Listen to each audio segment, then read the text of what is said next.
आज दोपहर के लिए जो वचन का भाग प्रभु ने हमें दिया है वो फिलिपियों की पत्री 3 अध्याय 11 वचन। आज दिउँसोको सेवाको निम्ति जुन प्रभुले आफ्नो भाग दिन चाहनु भएको छ त्यो चाहिँ फिलिपी 3 अध्यायबाट छ। ये पौलुस के जीवन का निर्णय है। यो चाहिँ पौलको जीवनको निर्णय हो और उसके जीवन की इच्छा भी है और उसके जीवन की अभिलाषा भी है। अनि यो चाहिँ उहाँको जीवनको इच्छा पनि हो र अभिलाषा पनि हो। फिलिपियों की पत्री 3 अध्याय 11 वचन में पौलुस कहता है, if by any means I might attain unto the resurrection of the dead. फिलिपी 3 अध्याय 11 पदमा पाउलले भनेका छन्, र जसरी भए पनि म मरेकाहरूबाटको बौरी उठाइसम्म आइपुग्न सकू। ये वचन असल में 8 से शुरू होता है। यो वचन चाहिँ खास गरेर 8 पदबाट सुरु हुँदछ। 8 से लेकर 11 वचन तक एक ही वचन, एक ही वाक्य है। वो 8 पददेखि 11 पदसम्म एउटै वाक्य हो। हम उस भाग को पढ़ लेते हैं। हामी यो भागलाई पढ्ने छौं। ये पौलुस का समर्पण है। यो चाहिँ पाउलको समर्पण हो। और अंत में ये हम पूछना चाहते हैं कि बुढ़ापे में वो इतना बड़ा समर्पण क्यों कर रहा है। अनि आज हामी यो कुरालाई सोध्न चाहन्छौं, बुढेसकालमा यति ठूलो समर्पण उनले किन गरिरहेका छन् त। 8 वचन से पढ़ते हैं। 8 पदबाट हामी पढ्ने छौं। ये doubtless and I count all things but loss for the excellency of the knowledge of Christ Jesus my Lord, for whom I have suffered the loss of all things and do count them but done that I may win Christ। साँच्चै मेरा प्रभु ख्रीष्ट येशूको ज्ञानको सर्वश्रेष्ठताका निम्ति म सबै कुराहरू हानि ठान्छु। उहाँको निम्ति मैले सबै कुराहरूको हानि खपे अनि ख्रीष्टलाई प्राप्त गरू र उहाँमा भेट्टाइन सकु भनेर म तिनलाई कसिङ्गर ठान्छु। And be found in him, not having mine own righteousness which is of the law, but that which is through the faith of Christ, the righteousness which is of God by faith। मसँग व्यवस्थाबाट हुने आफ्नै धार्मिकता भएर होइन, तर ख्रीष्टमाथि राखिएको विश्वासद्वारा हुने धार्मिकता अर्थात् परमेश्वरको धार्मिकता भएर जुन चाहिँ विश्वासद्वारा प्राप्त गरिन्छ। That I may know him and the power of his resurrection and the fellowship of his sufferings, being made conformable unto his death।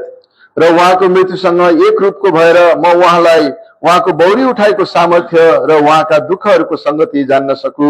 If by any means I might attain unto the resurrection of the dead। र जसरी भए पनि म मरेकाहरूबाटको बौरी उठाइसम्म आइपुग्न सकू। छोटा सा पौलुस के बारे जब चिट्ठी लिख रहा था तो पौलुस की हालत कैसी थी। यो चिठी लेख्दै गर्दाखेरि पाउलको अवस्था कस्तो थियो त त्यस बारेमा हामी कुरा गर्ने छौं। 5 AD में उसका जन्म हुआ। 5 एडी अथवा ईस्वी सम्मतमा चाहिँ उहाँको जन्म भएको थियो।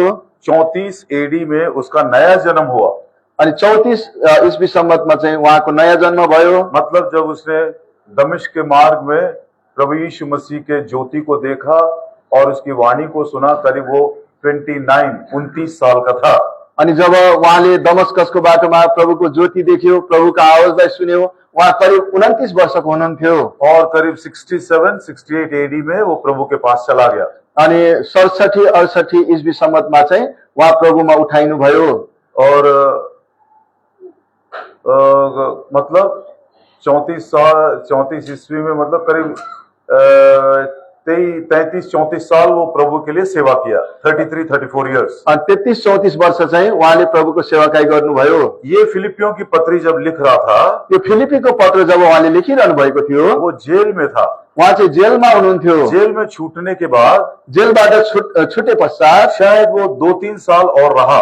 अनि उहाँ चाहिँ 2-3 साल अझै बाँच्नु भयो। मतलब वो जीवन के आखिरी चरण तक पहुंच गया है। अनि उहाँ चाहिँ जीवनको अन्तिम चरणतर्फ पुग्नु भयो। और वो इस बीच में तीसरे आसमान में, पैराडाइज में जाकर आया है एक बार। अनि यस समयमा चाहिँ उहाँ चाहिँ तेस्रो आकाशमा पुगेर आउनु भएको छ। वो खुद कुरिन्थियों को लिखते हुए कहता है कि देह में था या देह के बाहर था ये तो मुझको नहीं मालूम, लेकिन मैं पैराडाइज जाकर आया।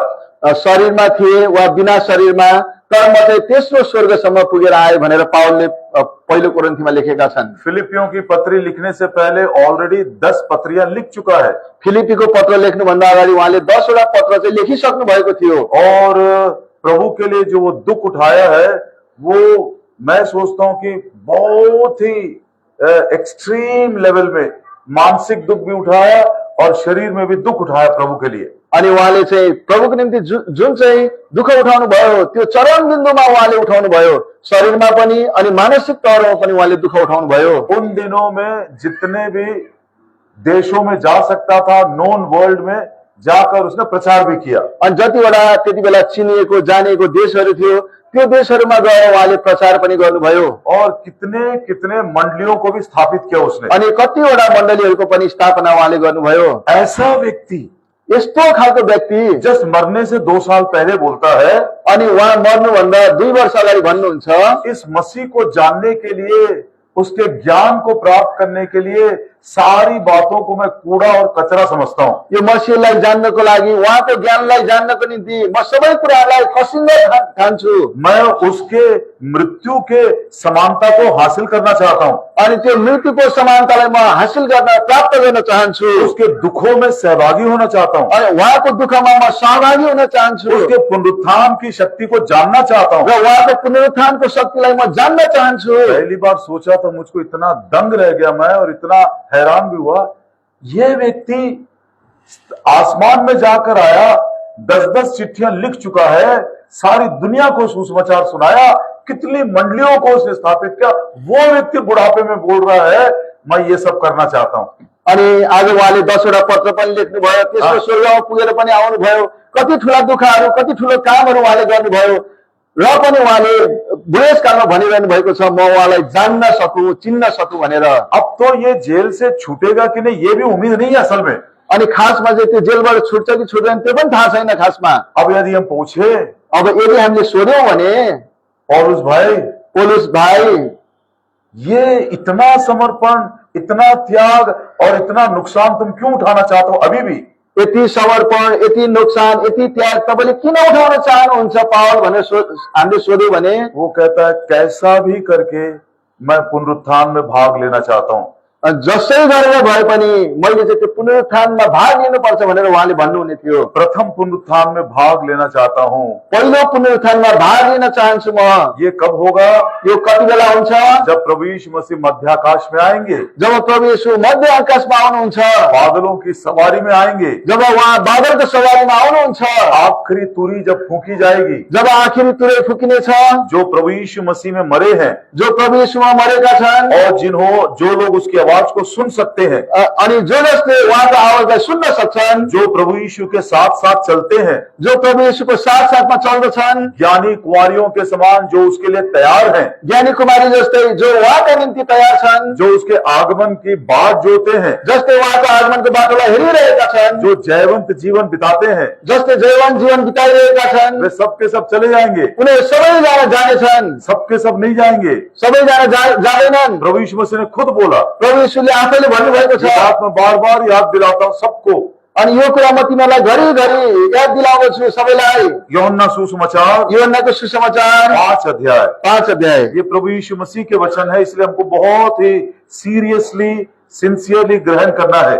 यसलाई यो प्रभु येशूको कुरा भएको कारणले गर्दाखेरि एकदमै गम्भीरतापूर्वक, इमानदारीपूर्वक यसलाई ध्यान दिनुपर्ने हुन्छ हामीले। यूहन्ना सुसमाचार यूहन्नाको सुसमाचार 5 अध्याय 5 अध्याय 25 वचन। 25 पद। Verily, verily I say unto you, the hour is coming and now is, when the dead shall hear the voice of the Son of God, they that hear shall live.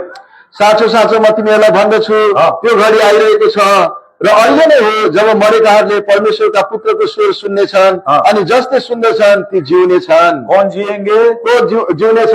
कौन जिएगा? को जिउनेछ? जो सुनेगा वो जिएगा। जसले सुन्नेछ उनीहरू जिउनेछन्। सबके सब नहीं सुनेंगे। सबैले सुन्दैनन्। पहली बार पहिलोचोटि उस आवाज को जो सुनेगा वो जिएगा। त्यो आवाजलाई जसले सुन्छ उनी जिउनेछ। कौन है वो? तिनीहरू कौन? 4-5 बातें मैंने बताया आपको। 4-5 कुराहरू मैले तपाईँलाई बताएँ। जो हनोक के समान प्रभु के साथ साथ चलते हैं वो सुनेंगे। जो हनोक जस्तै उहाँको साथ साथमा हिँड्दछन् उनीहरूले सुन्नेछन्। ज्ञानी कुंवारियों के समान जिसके पास दिया भी है और तेल भी है वे लोग सुनेंगे। अनि ज्ञानी कुमारी जस्तै जोसँग त्यो सलेदो पनि छ अनि तेल पनि छ उनीहरूले त्यो कुरालाई सुन्नेछन्। पौलुस के समान 2 कुरिन्थी 4:8 के अनुसार जो उसके आगमन को प्रिय जानते हैं, प्रेम करते हैं। पावल जस्तै जसले उहाँको आगमनलाई प्रेम गर्दछन् फिलिपी 4:8 अनुसार। और प्रकाशित वाक्य 21:7 के अनुसार। अनि प्रकाशित वाक्य 21:7 अनुसार जो जयवंत जीवन बिताते हैं जसले जैवन जीवन बिताउँदछ वे ही लोग सुनेंगे, उनीहरूले नै सुन्नेछ और जो सुनेंगे वो जिएंगे। अनि जसले सुन्नेछ उनीहरू जिउनेछ। थोड़े देर के बाद अनि केही समय पश्चात 28 वचन में प्रभु यीशु ने कहा, 28 पदमा प्रभु यीशुले भन्नुभयो, यूहन्ना सुसमाचार 5 अध्याय 28 वचन, यूहन्नाको सुसमाचार 5 अध्यायको 28 पद, marvel not at this, for the hour is coming in the which all that are in the grave shall hear his voice. Yes कुरामा अचम्म नमान, किनभने त्यो घडी आइरहेको छ जसमा चिहानभित्र रहेकाहरू सबैले उहाँको स्वर सुन्नेछन्। जो भी कब्र में है, सब के सब सुनेंगे। जो जति चिहानमा छन् उनीहरू सबैले उहाँको आवाजलाई सुन्नेछन्। इसको बोलते हैं लास्ट डे रेजरेक्शन, अंतिम दिन का पुनरुत्थान। यसलाई चाहिँ अन्तिम दिनको पुनरुत्थान भनेर भनिन्छ। इसको हम जनरल रेजरेक्शन भी बोलते हैं। यसलाई चाहिँ आज हामी सबैको हुने पुनरुत्थान पनि भनेर भन्छौँ। श्वेत सिंहासन के सामने सब खड़े होंगे, अनि त्यो सेतो सिंहासन अगाडि सबैजना खडा हुनेछन्। जीवन की पुस्तक खोली जाएगी। जीवनको पुस्तक खुलिनेछ। जिस किसी का नाम उस पुस्तक में नहीं मिला, जस कसैको नाम त्यस पुस्तकमा पाइँदैन, वो सदा के लिए प्रभु से अलग हो जाएगा। ऊ चाहिँ सदाको निम्ति प्रभुबाट टाढा हुन्छ। ये रेवलेशन 20 के 15 में लिखा है। अनि यो चाहिँ प्रकाशित वाक्य 20 अध्यायको 15 पदमा उल्लेख गरिएको छ। हाथ जोड़कर सबों से विनती है, हात जोडेर तपाईहरु सबैलाई बिन्ती गर्दछु, दूसरी बातों में समय को व्यर्थ गंवाने के बजाय व्यर्थ कुराहरूमा समय गुजार्नु भन्दा अमेरिका में क्या हो रहा है, अमेरिकामा के भइरहेको छ, ये इजराइल में क्या हो रहा है, इजरायलमा के भइरहेको छ, ये सरकार क्या कर रही है, यो सरकारले के गरिरहेको ये छ, सारी बातों में समय गंवाने के बजाय थोड़ा सा अनमोल समय मिला, उस समय को तैयारी करने में बिताना चाहिए। अनि यो समयमा समय खेर फाल्नु भन्दा तयारीको निम्ति समय खर्च गरौँ हामी। आवाज आएगी, आवाज आउनेछ। एक और बात याद रखिएगा, अर्को एउटा कुरालाई याद राख्नुहोस्, ये जो सब काम है, यो सबै जति पनि काम छन्, जो प्रथम फर्स्ट रेजरेक्शन का काम है, यो प्रथम पुनरुत्थानको काम छ, वो कितने देर में पूरा होगा? यो कति समयमा पुरा हुन्छ? किसी को मालूम है? कुछ भाइयों को मालूम, जिस किसी को मालूम बोल दीजिए। फर्स्ट रेजरेक्शन का काम कितना देर लगेगा पूरा होने के लिए? पुरा हुनलाई कति समय लाग्छ? बड़े भाई को मालूम है। आंख पलक मारा कि नहीं खत्म, आँखाको निमेषमा यो पुरा हुन्छ। अब सोचिए ये आखिरी तुरी का शब्द कितना देर सुनाई देगा? अब यो आखिर तुरेको शब्द कति बेलासम्म सुनिन्छ होला त? आज मेरे हृदय में आने के लिए, आज मेरो हृदयमा आउनको लागि प्रभु यीशु मसीह 1000 बार खटखटाएगा, प्रभु यीशुले 1000 चोटि खटखटाउनुहुन्छ, 1000 बार बात करेगा, 1000 चोटि बात गर्नुहुन्छ। लेकिन जब वो अपने कलीसिया को लेने के लिए आएगा, जब उहाँ आफ्नो मण्डलीलाई लिन आउनुहुन्छ, एक ही बार तुरी की आवाज फूकेगा, एकैचोटि मात्रै तुरैको आवाज फुकिनेछ, दूसरी बार नहीं सुनाई देगा। दोस्रो चोटि सुनिँदैन त्यो तुरैको आवाज। कितने देर के लिए? अनि त्यो पनि कति समयको लागि? आंख पलकते ही खत्म हो गया। आँखाको निमेषमा त्यो खत्तम हुन्छ। आज मैं यदि उस प्रभु की आवाज को समझ नहीं सकता हूं, सुन नहीं सकता हूं, तो कहीं दूर से वो एक पलक मारने के समय तक आवाज आएगा, उसको कैसे मैं समझ सकूंगा? आज प्रभुको आवाजलाई मैले सुन्न सकिरहेको छैन भने जब टाढोबाट उहाँको आवाज आउँछ हामी कसरी सुन्न सक्छौँ होला त? इसीलिए हर रोज हमको बैठना है, यसकारण हामी हरेक बिहान बस्नुपर्छ, शमूएल के समान। समूएल जस्तै, हे प्रभु जी, हे प्रभुजी बोल्नुहोस्, मैं सुन रहा हूं। म सुनिरहेको छु, मरियम के समान, मरियमको जस्तै, हे प्रभु जी, हे प्रभुजी वो उत्तम भाग मुझको दे जो मुझसे कोई छीन नहीं सकता। उत्तम भाग मलाई तपाईले दिनुहोस् जुन चाहिँ कुरा चाहिँ मबाट कसैले लान सक्दैन। अब पौलुस से पूछते हैं, अब पावलसँग हामी प्रश्न गर्छौं, प्रथम पुनरुत्थान में भाग लेना इतना आसान नहीं है। पहिलो पुनरुत्थानमा भाग लिन यति सजिलो छैन। यदि इतना आसान होता, यदि सजिलो हुन्थ्यो भने पौलुस इतना ज्यादा बलिदान, इतना ज्यादा त्याग नहीं करता। पावलले यति धेरै बलिदान, यति धेरै त्याग गर्ने थिएनन्। कैसा भी करके, जसरी भए तापनि, इंग्लिश में यदि हम उसको कहें, इंग्लिशमा भनियो भने by hook or crook I want to be there, जसरी भए पनि म त्यहाँ हुन चाहन्छु।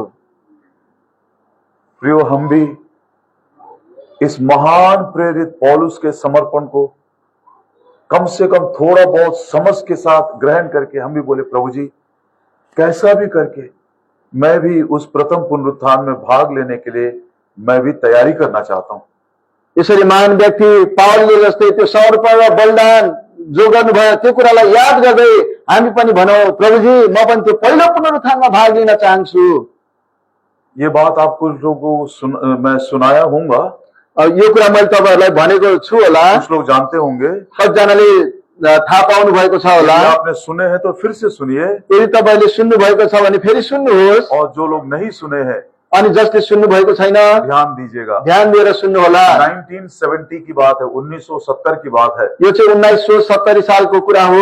यहोवा शम्मा चेन्नई में होली कॉन्वोकेशन हो रहा था, यहोवा सम्मा चेन्नईमा चाहिँ पवित्र महासभा भइरहेको थियो, जिसको उन दिनों में मद्रास बोलते थे। अनि ती दिनहरूमा चाहिँ मद्रास भनेर भनिन्थ्यो। तो एक शाम की सेवा में एउटा साँझको सेवामा सेवक भाई ने प्रचार किया, सेवक भाइले चाहिँ प्रचार गर्नुभयो, सबके सब जो नया जन्म पाए हैं वो प्रथम पुनरुत्थान में नहीं जाएंगे। जो जतिले नयाँ जन्म पाउनु भएको छ उहाँहरू सबैजना पहिलो पुनरुत्थानमा जान सक्नुहुन्न। कुछ लोग हैं जो छोड़ दिए जाएंगे। अनि कतिजना व्यक्तिहरू चाहिँ छोडिने छन्। सारे कॉन्वोकेशन में खलबली मच गया, अनि सारा कन्भोकेसनमा खलबल मचियो। विश्वासी लोग हैरान हो गए। विश्वासीहरू हैरान भयो। उन दिनों में ऐसा सोचते थे, अनि ती दिनहरूमा यस्तो सोचिन्थ्यो, प्रभु यीशु मसीह प्रभु येशू मसीह अपने लोगों को लेने के लिए आएगा, प्रभु येशू आफ्ना लोकहरूलाई लिनको निम्ति आउनुहुनेछ, ताकि ख्रिस्त विरोधी का जो महाक्लेश है, ग्रेट ट्रिबुलेशन है, उसमें वो भाग ना ले। ताकि ख्रिस्ट विरोधीको जुन पनि महासङ्घर्ष छ त्यसमा उनीहरूले भाग नलिएका हुन्। ख्रिस्त विरोधी आएगा, ख्रिस्ट विरोधी आउनेछ, महाक्लेश शुरू होगा, महासङ्कष्ट सुरु हुन्छ, बहुत भयानक वो दुख होगा। एकदमै ठुलो दुःख हुन्छ। उससे बचाने के लिए त्योबाट बचाउनको निम्ति प्रभु यीशु मसीह आकर हम सबको उठाकर लेकर जाएंगे। प्रभु येशू आएर हामी सबैजनालाई उठाएर लैजानुहुन्छ। लेकिन शाम को सेवक भाई ने कहा, अनि त्यो साँझमा चाहिँ प्रभुका सेवकले यो कुरा भने, सबके सब नहीं जाएंगे। सबैजना जाँदैनन्। भाई एडी विलियम्स भी हैरान हो गया, अनि एडी विलियम्स भाइजी पनि छक्क पर्नुभयो, कंफ्यूज हो गया। अनि एकदम अन्योल भयो। उनके दो प्रेयर पार्टनर्स हैं, अनि उहाँको चाहिँ दुईजना प्रार्थना गर्ने सङ्गी साथीहरू हुनुहुन्थ्यो। एक भाई का नाम सोलोमन गैब्रियल है एकजनाको नाम चाहिँ सोलोमन ग्याब्रियल हो, और दूसरे का नाम है साइमन गैब्रियल। अनि दोस्रोको नाम चाहिँ साइमन ग्याब्रियल हो। ये दोनों अभी प्रभु के पास हैं। अनि उहाँहरू दुवैजना अहिले प्रभुको साथमा हुनुहुन्छ।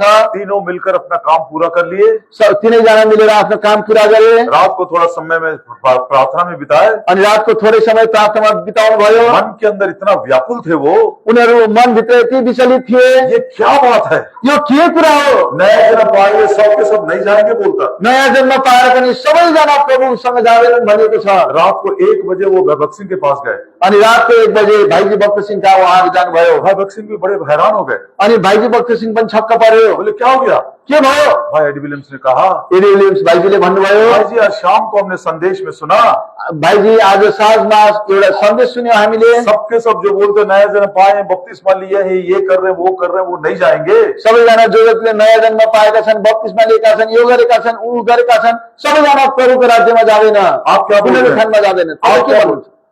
तपाईँ के भन्नुहुन्छ? 2 सेकंड में भाई भक्त सिंह ने बोला, 2 सेकेन्डमा भाइजी भक्त सिंहले भन्नुभयो, इट इज ट्रू।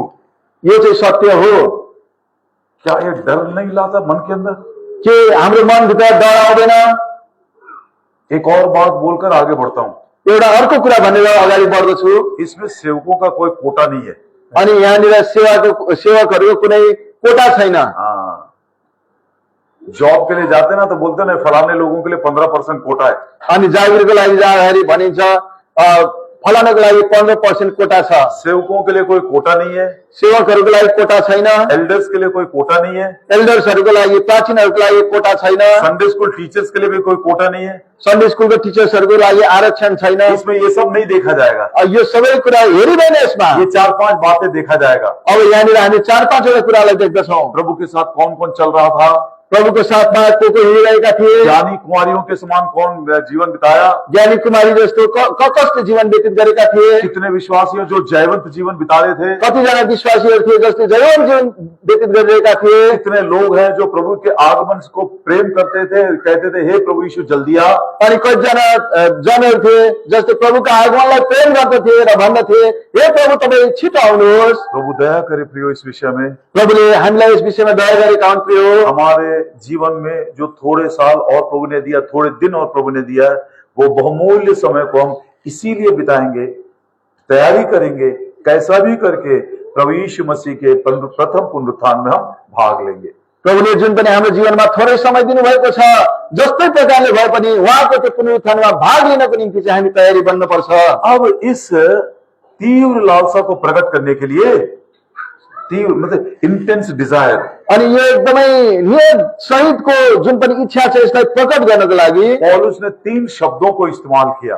पावलले चाहिँ तीनवटा शब्दहरू प्रयोग गर्नुभएको छ। उन 3 शब्दों के द्वारा हम भी अपने इच्छा के पूरे अर्नेस्टली हम भी तैयारी करना चाहते हैं। अनि आज यो तीन शब्द अनुसार हामीले पनि हामीलाई इमानदारीपूर्वक तयार गर्नुपर्छ। पहला शब्द वो बोलता है पहिलो शब्द उहाँले भन्नुभएको छ फिलिपियों की पत्री फिलिपीको पत्र 3 अध्याय 3 अध्याय 12 वचन। फिलिपी 3 अध्यायको 12 पद। Not as though I had already attained, either were already perfect, but I follow after, if that I may apprehend that for which also I am apprehended of Christ. मैले पहिले प्राप्त गरिसकेको छु वा म पहिले सिद्ध भइसकेको होइन, तर ख्रीष्ट येशूद्वारा म जुन कुराको निम्ति पक्राउ परे त्यो कुरा पक्रन सक्छु कि भनी म त्यसको पछि लाग्छु। I follow after. म चाहिँ पछि पछि हिँड्छु। मैं प्रभु के पीछे पीछे जा रहा हूँ। म चाहिँ प्रभुको पछि पछि जाँदैछु। अब इसका अर्थ क्या है? अब यसको अर्थ चाहिँ के हो? बड़ा अनमोल है ये विचार। यो विचार चाहिँ एकदमै अनमोल छ। पुराने नियम में कालेब नाम का एक व्यक्ति था। पुरानो नियममा कालेब नाम गरेका एकजना व्यक्ति थिए। बहुत अच्छी उसकी गवाही है। अनि उहाँको गवाही चाहिँ एकदमै राम्रो छ। वो व्यक्ति इस बात को प्रकट किया। अनि त्यो व्यक्तिले चाहिँ यो कुराको प्रकट गरेका छ। फॉलो करने का असली अर्थ क्या है कालेब से हम सीख सकते हैं। अनि पछ्याइरहनु भनेको चाहिँ त्यसको अर्थ के हो त्यो कुरा चाहिँ हामी कालेबबाट सिक्न सक्छौं। जोशुआ की किताब यहोशूको पुस्तक उसका 14 अध्याय। यहोशूको 14 अध्याय। जोशुआ की किताब उसका 14 अध्याय। यहोशूको पुस्तक अनि 14 अध्याय 10 वचन। 10 पद। Now behold, the Lord hath kept me alive, as he said, these 45 years, even since the Lord spake this word unto Moses, while the children of Israel wandered in the wilderness. And now, lo, I am this day 85 years old. यसकारण अब हेर इजरायलीहरू उजाड स्थानमा घुमफिर गरेको बेलामा परमप्रभुले मूसालाई यो कुरा भन्नुभएको समयदेखि यसो यी 45 वर्षभरि परमप्रभु आफूले भन्नुभयो बमोजिम मलाई जीवितै राख्नु भएको छ। अनि अब हेर आजको दिनमा म 85 वर्षको भएको छु। फिर से एक बार पढ़िए, मैं सुनना चाहता हूँ ठीक से। 10 वचन फिर से पढ़िए। यसकारण अब हेर इजरायलीहरू उजाड स्थानमा घुमफिर गरेको बेलामा घुमफिर इजरायली के लोग क्या कर रहे थे?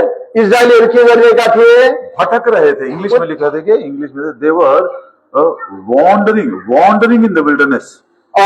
उजाड स्थानमा उनीहरू भड्किरहेका थिए, भड्किरहेका थिए। अब हम कालेब से ही पूछते हैं। अब हामी कालेबसँग सोध्दछौं, कालेब भाई, इस्रायली लोग जब भटक रहे थे तो तुम क्या कर रहे थे? इजरायलीहरू जब भड्किरहेका थिए तपाईले के गरिरहनु भएको थियो? अब हम पढ़ते हैं उसकी आयत 8 में। अनि 8 पदमा हामी देख्दछौं यहाँ खुद कालेब अपने विषय में कहता है। कालेबले आफ्नो विषयमा भनिरहेका छन्। Nevertheless, my brethren that went up with me made the heart of the people melt, but I wholly followed the Lord my God. तर पनि मेरा दाजुभाइहरू जो मसँग गएका थिए तिनीहरूले त मानिसहरूको मन लत्याक लुतुक पारिदिए, तर मैले चाहिँ पूर्ण रूपले परमप्रभु मेरा परमेश्वरलाई पछ्याइरहे। पौलुस क्या बोलता है? पावलले के भन्नुहुन्छ? I want to follow. म पछ्याउन चाहन्छु। कालेब क्या बोलता है? कालेबले के भनिरहेका छन्? पूर्ण मन से प्रभु के पीछे चला।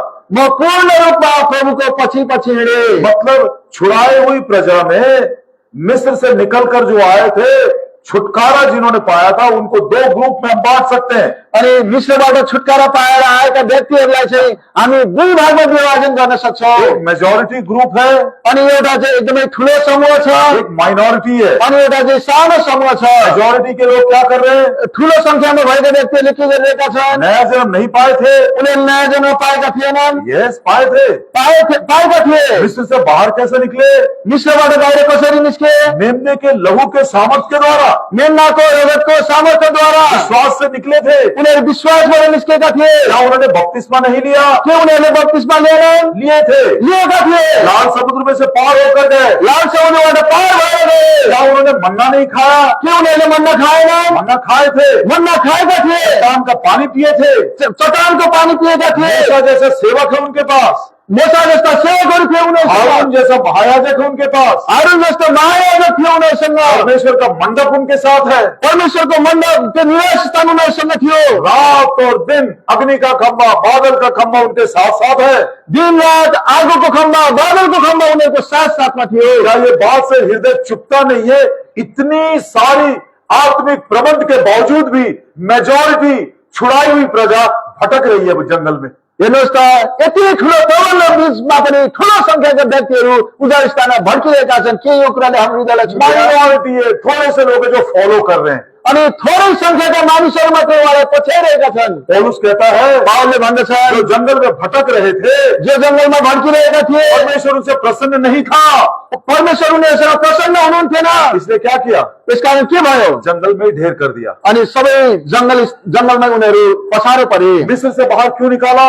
मिस्रबाट बाहिर किन निकाल्नु भयो? इतना प्रबंध क्यों किया? यति धेरै प्रबन्ध किन गरियो? इतनी मदद क्यों किया? यति ठुलो सहायता किन गरियो? ताकि उनको कनान लेकर जाए। ताकि उनीहरूलाई कनानसम्म लैजाउँ भनेर। कनान बोलते हैं तो एक और बात मैं आपको साफ करना चाहता हूँ। कनान भन्दै गर्दाखेरि अर्को कुरा तपाईँलाई स्पष्ट पार्न चाहन्छु म। कई बार कनान बोलते साथ हमको ऐसा लगता भैया दूध मिलेगा, मधु मिलेगा, बिना बनाए घर मिलेगा, सब मिलेगा, ऐसा लगता है हमको। अनि कनान भन्ने बित्तिकै हामी यसो ठान्छौँ त्यहाँ दुध पाइन्छ, मह पाइन्छ, हामीले नबनाइकन घरहरू पाइन्छ भन्ने हामीले लाग्छ। पेड़ हमने नहीं लगाया वो पेड़ मिलेगा, सारा फल में हमको मिलेगा। अनि जुन चाहिँ रुख हामीले रोपेनौँ त्यो रुख पाउँछौँ, त्यहाँनिर सम्पूर्ण फलहरू पाउँछौँ भन्ने लाग्छ। हमको अपनी जमीन मिलेगी। हामीले आफ्नो जमिन पाउँछौँ। कनान बोलते साथ ऐसा सोचते हैं हम। कनान भन्ने बित्तिकै हामी यस्तो सोच्छौँ। ये बात नहीं है प्रियो। यो कुरा होइन प्रिय। मिस्र से छुटकारा देने के बाद कनान पहुंचाने के पीछे परमेश्वर का मन देखे क्या है।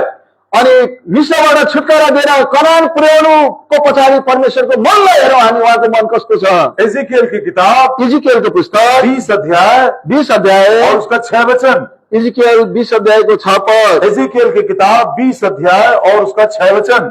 इजिकियल 20 अध्यायको 6 पद। In the day that I lifted up mine hand unto them to bring them forth out of the land of Egypt into a land that I have spied for them, flowing with milk and honey, which is the glory of all the lands. त्यस दिन मैले तिनीहरूलाई मिस्र देशबाट निकालेर मैले तिनीहरूका निम्ति जासुसी गरेको देशमा अर्थात् एउटा दूध र मह बग्ने देशमा पुर्याउने छु भने तिनीहरूसित शपथ खाए, जुन देश चाहिँ सबै देशहरूको महिमा थियो। अरे तुमको महिमा देने के लिए मैं लाया। तिनीहरूलाई महिमा दिनको निम्ति मैले ल्याएको। कनान बोले तो ये दूध मधु खाकर खाने पीने की बात नहीं है। अनि कनान भन्ने बित्तिकै दूध र मह खाने कुरा होइन। परमेश्वर का राज्य जो है खाने पीने में नहीं है। किनभने परमेश्वरको राज्य खाना र पिउनुमा छैन। मैंने तुम्हारे लिए एक ऐसा जगह ढूंढ कर निकाला है जो सारे देशों की महिमा है।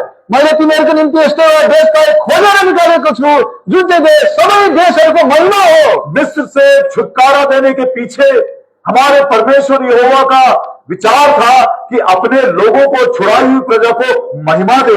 मिस्र देशबाट आफ्नो प्रजालाई छुटाएर ल्याउनुको पछाडिको एउटा कारण थियो परमेश्वरको आफ्ना जनहरूलाई महिमा दिनको निम्ति। प्रभु यीशु मसीह के लहू के द्वारा उद्धार देने के बाद हमारे परमेश्वर की अंतिम योजना ये है कि ये लोग प्रथम पुनरुत्थान में भाग लेकर महिमा के पुत्रों के समान प्रकट होंगे, सन्स ऑफ ग्लोरी। आज तपाईँ अनि मलाई प्रभुले आफ्नो रोगद्वारा छुटकारा दिएर यहाँसम्म डराउनुको पछाडि चाहिँ पुनरुत्थानमा पहिलो पुनरुत्थानमा सहभागी गराएर उहाँको पुत्रको महिमा तपाईँ अनि मलाई दिनु हो। अधिकांश लोग भटक रहे थे, अधिकांश व्यक्तिहरू भड्किरहेका थिए और जिनसे प्रभु प्रसन्न नहीं था, अनि जोसँग परमेश्वर प्रसन्न हुनुहुन्थेन, महिमा नहीं मिली, उनीहरूले महिमा पाएनन्, जंगल में ढेर कर दिया। उनीहरू जंगलमा पसारो परे। पहिलो कोरिन्थी 10 अध्याय उसका 4 और 5। पहिलो कोरिन्थी 10 अध्यायको 4 र 5। और बोलता ये अंतिम दिनों में तुम्हारे लिए उदाहरण के रूप में मैं ये बता रहा हूँ। अनि यो अन्तिम दिनमा चाहिँ तिमीहरूको निम्ति उदाहरणको रूपमा मैले बताइरहेको छु भनेर उहाँले भनेका छन्। पहिलो कोरिन्थी 10 अध्याय 6 वचन। 6 पद। Now these things were our examples to the intent we should not do like this. अनि जसरी तिनीहरूले लालसा गरे त्यसरी हामीले चाहिँ खराब कुराहरूको लालसा गर्नु हुँदैन भन्ने विचारले यी कुराहरू चाहिँ हाम्रा निम्ति उदाहरण भएका छन्। 11 वचन। 11 पद। Now all these things happen unto them for examples, and they are written for our admonition, upon whom the ends of the world are come. अब उदाहरणका निम्ति सबै कुराहरू तिनीहरूमाथि आइपरे र हाम्रै चेतावनीका निम्ति लेखिएका हुन्, जसमाथि संसारका अन्तहरू आइपुगेका छन्। संसार का अंत आ रहा है, संसारको अन्त आइरहेको छ, ये संसार का अंत हो जाएगा। यो संसारको अन्त हुनेछ, पुराना आकाश पुरानी पृथ्वी मिट जाएगी, पुरानो आकाश र पृथ्वी बितेर जानेछ, नया आकाश और नई पृथ्वी आने का समय हो रहा है। नयाँ आकाश र नयाँ पृथ्वी आउने समय भएको छ। मान लीजिए, मानिलिनुहोस्, प्रभु इतना धीरजवंत है, यति धीरज हुनुहुन्छ हाम्रो प्रभु, इतना दयालु है, यति दयालु हुनुहुन्छ प्रभु, अगले 100 साल तक न भी आए, अझै 100 वर्षपछि पनि आउनु भएन भने इतना धीरजवंत है वो, यति धीरजवन्त हुनुहुन्छ, शायद वो ना आए, सायद उहाँ आउनु भएन भने। लेकिन मेरे दिनों का अंत आ गया है। तर मेरो दिनको अन्त त आएको छ। 63 साल हो गया मेरा, म त 63 वर्ष पुगे, 2-4 साल और मेरी जिंदगी है। 2-4 साल मेरो जिन्दगी छ। अब प्रभु दया करे इस विषय को समझने के लिए, प्रभुले यो विषयलाई बुझ्नको निम्ति हामीलाई अनुग्रह गरेका हुन्, सहायता गरेका दुनिया हुन्। की बातें समझ में आए या ना आए, संसारको कुराको बारेमा तपाईँ अनि मैले बुझौँ या नबुझौँ, संसार में कुछ मिले या ना मिले, संसारमा केही पाऊँ वा नपाऊँ, हर एक नया जन्म पाए हुआ विश्वासी ये थोड़ा सा समय बस इसी के लिए हम खर्च करेंगे। मैं प्रभु यीशु मसीह के आगमन के लिए तैयार करूंगा। प्रभु येशूको आगमनको निम्ति तयार हुनको निम्ति हामी हरेक विश्वासीले यो समयलाई खर्च गरौँ। मेरे जीवन काल में यदि वो नहीं आया मेरो जीवनकालमा यदि उहाँ आउनु भएन और भने, मान लो मैं मर भी गया, मानिलिनुहोस् म मरि पनि गए, लेकिन तुरी की आवाज आएगी, तर तुरैको आवाज आउनेछ, तुरी की आवाज आएगी। तुरैको आवाज आउनेछ। क्या मैं उन थोड़े लोगों में से होऊंगा जो उसकी आवाज को सुनूंगा? के म त्यो थोरै व्यक्तिहरूको बीचमा हुन्छु जसले उहाँको त्यो आवाजलाई सुन्नेछ, अब जिनसे प्रभु प्रसन्न नहीं था, अनि जससँग प्रभु प्रसन्न हुनुहुन्थेन। पहला कुरिन्थी पहिलो कोरिन्थी 10 अध्याय 10 अध्याय 5 पढ़ते हैं पहले। 5 पदलाई पढ्नेछौँ हामी पहिला। Many of them God was not well pleased, they were overthrown in the wilderness.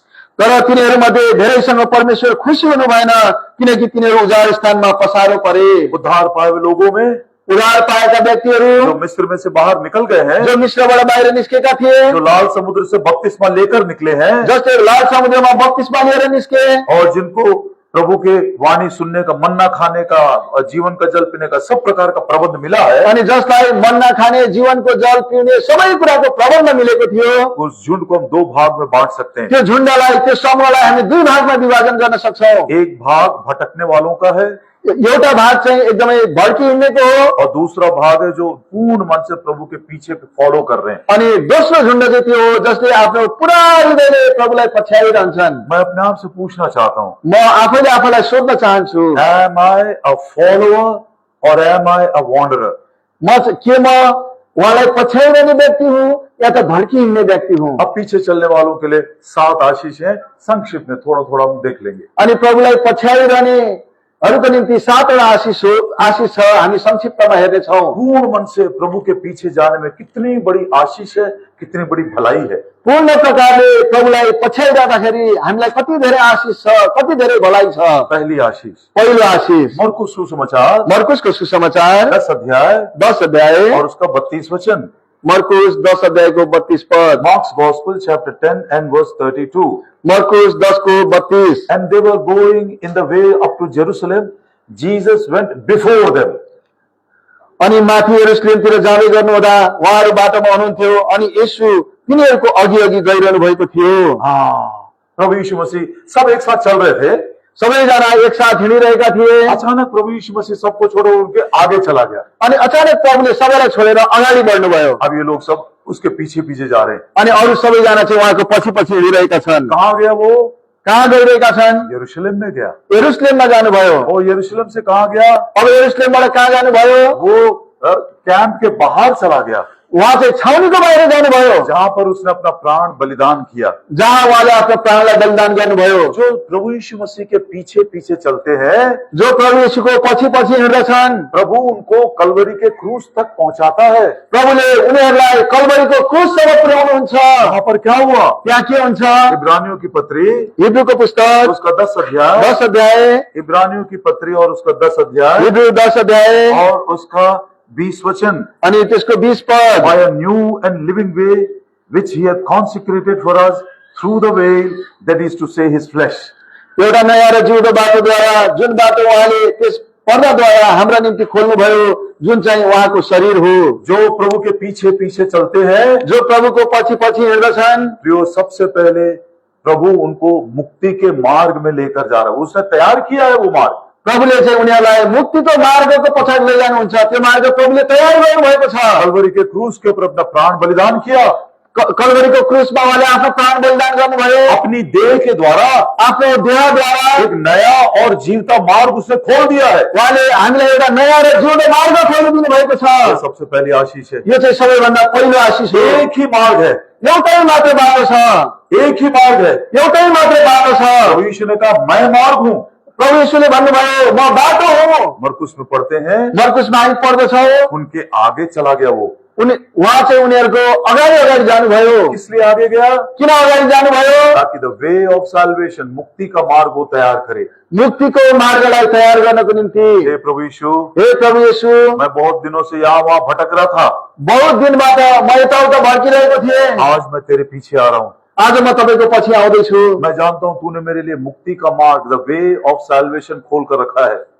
तपाईले मेरो निम्ति मुक्तिको बाटो खोलिदिनु भएको छ। तूने मेरे लिए लहू बहाया। तपाईले मेरो निम्ति रगत बगाउनु भयो। तू मेरे लिए मारा गया। तपाईँ मेरो निम्ति मर्नु भयो। मैं विश्वास करता हूँ तू मेरे लिए जी भी उठा। म विश्वास गर्दछु तपाईँ मेरो निम्ति जीवित पनि हुनुभयो। यो सबसे पहली बड़ी आशीष। यो सबैभन्दा पहिलो ठुलो आशीष हो। Those who follow the Lord Jesus Christ, they will walk in the way of salvation which He has prepared for us. जो जतिले प्रभुलाई पछ्याइरहेका छन् उनीहरू चाहिँ त्यो मुक्तिको मार्गमा, मुक्तिको बाटोमा हिँड्दछन् जुन प्रभुले तपाईँ मेरो निम्ति तयार पार्नु भएको छ। दूसरा, दोस्रो, ना केवल वे ऑफ सैल्वेशन, मुक्ति का मार्ग तैयार किया, मुक्तिको बाटो त उहाँले तयार गर्नुभयो। ना केवल मुक्ति का मार्ग, केवल मुक्तिको मार्ग मात्रै उहाँले तयार पार्नु भएन, लेकिन बचने का मार्ग भी, द वे टू एस्केप। अनि उहाँले हामी बाँच्नको निम्ति पनि मार्ग तयार गर्नुभएको छ। ये बात है, मैं बाइबल स्टडी नहीं है इसलिए मैं सब खोल कर नहीं बताऊंगा, लेकिन ठीक है, आपको कंफ्यूजन नहीं होना चाहिए। तपाईहरु अन्यलमा नपढ्नुहोस् भनेर म यो पनि बताउँछु। यदि यो बाइबल अध्ययन नभए तापनि हम पढ़ेंगे प्रेरितों के काम, हामी प्रेरितको कामलाई पढ्नेछौँ। 16 अध्याय, प्रेरित 16 अध्याय, उसका 17 वचन। प्रेरित 16 को 17 पद। The same followed Paul and us and cried, saying, These men are the servants of the Most High God, which show unto us the way of salvation. त्यसले पावलले हामीलाई पछ्याई र यसो भन्दै कराई, यी मानिसहरू सर्वोच्च परमेश्वरका दासहरू हुन् जसले हामीलाई मुक्तिको बाटो बताउँछन्। वो प्रभु यीशु मसीह सामने आगे चला गया। He went before them. अनि प्रभु येशू चाहिँ त्यो चेलाहरूभन्दा अगाडि जानुभयो। क्यों गया? किन जानुभयो? मुक्ति का मार्ग तैयार करने के लिए। मुक्तिको बाटो तयार गर्नको निम्ति यरूशलेम में गया, यरूशलेम जानुभयो, पकड़वाया गया, वहाँ पक्रिनुभयो, छावनी के बाहर चला गया, वहाँ छाउनीको बाहिर जानुभयो, क्रूस के ऊपर उसको चढ़ा दिए, क्रूसमाथि उहाँलाई चढाइयो, उसका देह तोड़ा गया, उहाँको शरीर तोडियो और उसका लहू बहा दिया गया। अनि उहाँको रगत बग्यो। अपनी देह से, अपनी देह के द्वारा नया और जीवता मार्ग उसने तैयार किया है। अनि आफ्नो रगतद्वारा उहाँले नयाँ र जीवित बाटो तयार गर्नुभयो। आज हम भी आपसे यही कहते हैं, आज हामी पनि तपाईलाई यही बताउँदछौँ, जाइए उस मुक्ति का मार्ग जो उसने पहले से तैयार किया, उसी में चलने के द्वारा आपको उद्धार मिलेगा। अनि तपाईहरूलाई पनि यही भन्दछौँ, तपाईँ जानुहोस् र त्यो मुक्तिको बाटोलाई अपनाउनुहोस् जहाँ तपाईँले उद्धार पाउनुहुन्छ। दूसरी बात, दोस्रो कुरा, प्रभु आगे गया है, प्रभु अगाडि जानु भएको छ, पीछे पीछे जा रहे हैं। हामी उहाँको पछि पछि गइरहेका छौँ। उसने हमारे लिए बचने का मार्ग भी बनाया है। उहाँले हामीलाई बाँच्नको निम्ति पनि अर्को बाटो बनाउनु भएको छ। ये इस्राएली लोग जब लाल मिस्र से निकल गए थे, इजरायलीहरू जब मिस्रबाट निस्केका थिए, तो ये बात हम सब जानते हैं। यो कुरा हामी सबैले जानेका छौँ। सामने लाल समुद्र था अगाडि चाहिँ लाल समुद्र थियो और पीछे फिरौन की सेना है। अनि पछाडि चाहिँ फिरौनको सेनाहरू आइरहेका छन्। अब ये लोग हैरान हो गए। अब उनीहरू एकदमै हैरान भइरहेका छन्। ऐसे भी संकट हमारे भी जीवन में कई बार आया होगा। अनि यस्तो प्रकारको संकट हाम्रो जीवनमा नि कतिचोटि आएका होलान्। क्या करना समझ में नहीं आता है। के गर्ने हो हाम्रो बुझाइमा आउँदैन, समझमा आउँदैन। यहोशाफात ने ये बात बोला, यहोशाफातले यो कुरा भनेका छन्, We don't know what to do, but our eyes are upon thee. हामीले के गर्नु पर्ने थाहा छैन, तर हाम्रा आँखाहरू तपाईँतिर छन्। अब प्रभु ने क्या किया देखिए। अब प्रभुले के गर्नुभयो हेर्नुहोस्। निर्गमन की किताब प्रस्थानको पुस्तक उसका 14 अध्याय, 14 अध्याय, उसका 19 वचन। 14 अध्यायको 19 पद। Book of Exodus chapter 14 and verse 19. प्रस्थान 14 अध्यायको 19 पद। And the angel of the God which went before the camp of Israel. तब इजरायलको दलको अघि अघि हिँड्ने परमेश्वरको दूत त्यहाँबाट हटेर तिनीहरूको पछिल्तिर जानुभयो। हाँ, पढ़िए। अनि बादलको खाबो तिनीहरूको अघिल्तिरबाट हटेर तिनीहरूको पछिल्तिर उभियो। अब परमेश्वर ने क्या किया? अब परमेश्वरले के गर्नुभयो? इस्राएलियों के सामने चला गया। इजरायलीहरूको अगाडि जानुभयो। क्यों गया? किन जानुभयो? समुद्र में मार्ग तैयार करने के लिए, समुद्रमा बाटो तयार गर्नको निम्ति, बचने का मार्ग तैयार करने के लिए। बाँच्नको लागि बाटो तयार गर्नको लागि। पहला कुरिन्थी पहिलो कोरिन्थी 10 अध्याय 10 अध्याय और उसका 13 वचन। पहिलो कोरिन्थी 10 अध्यायको 13 पद। 1 Corinthians chapter 10 and verse 13. पहिलो कोरिन्थी 10 अध्यायको 13 पद। There have no temptation taken you, but such as is common to man.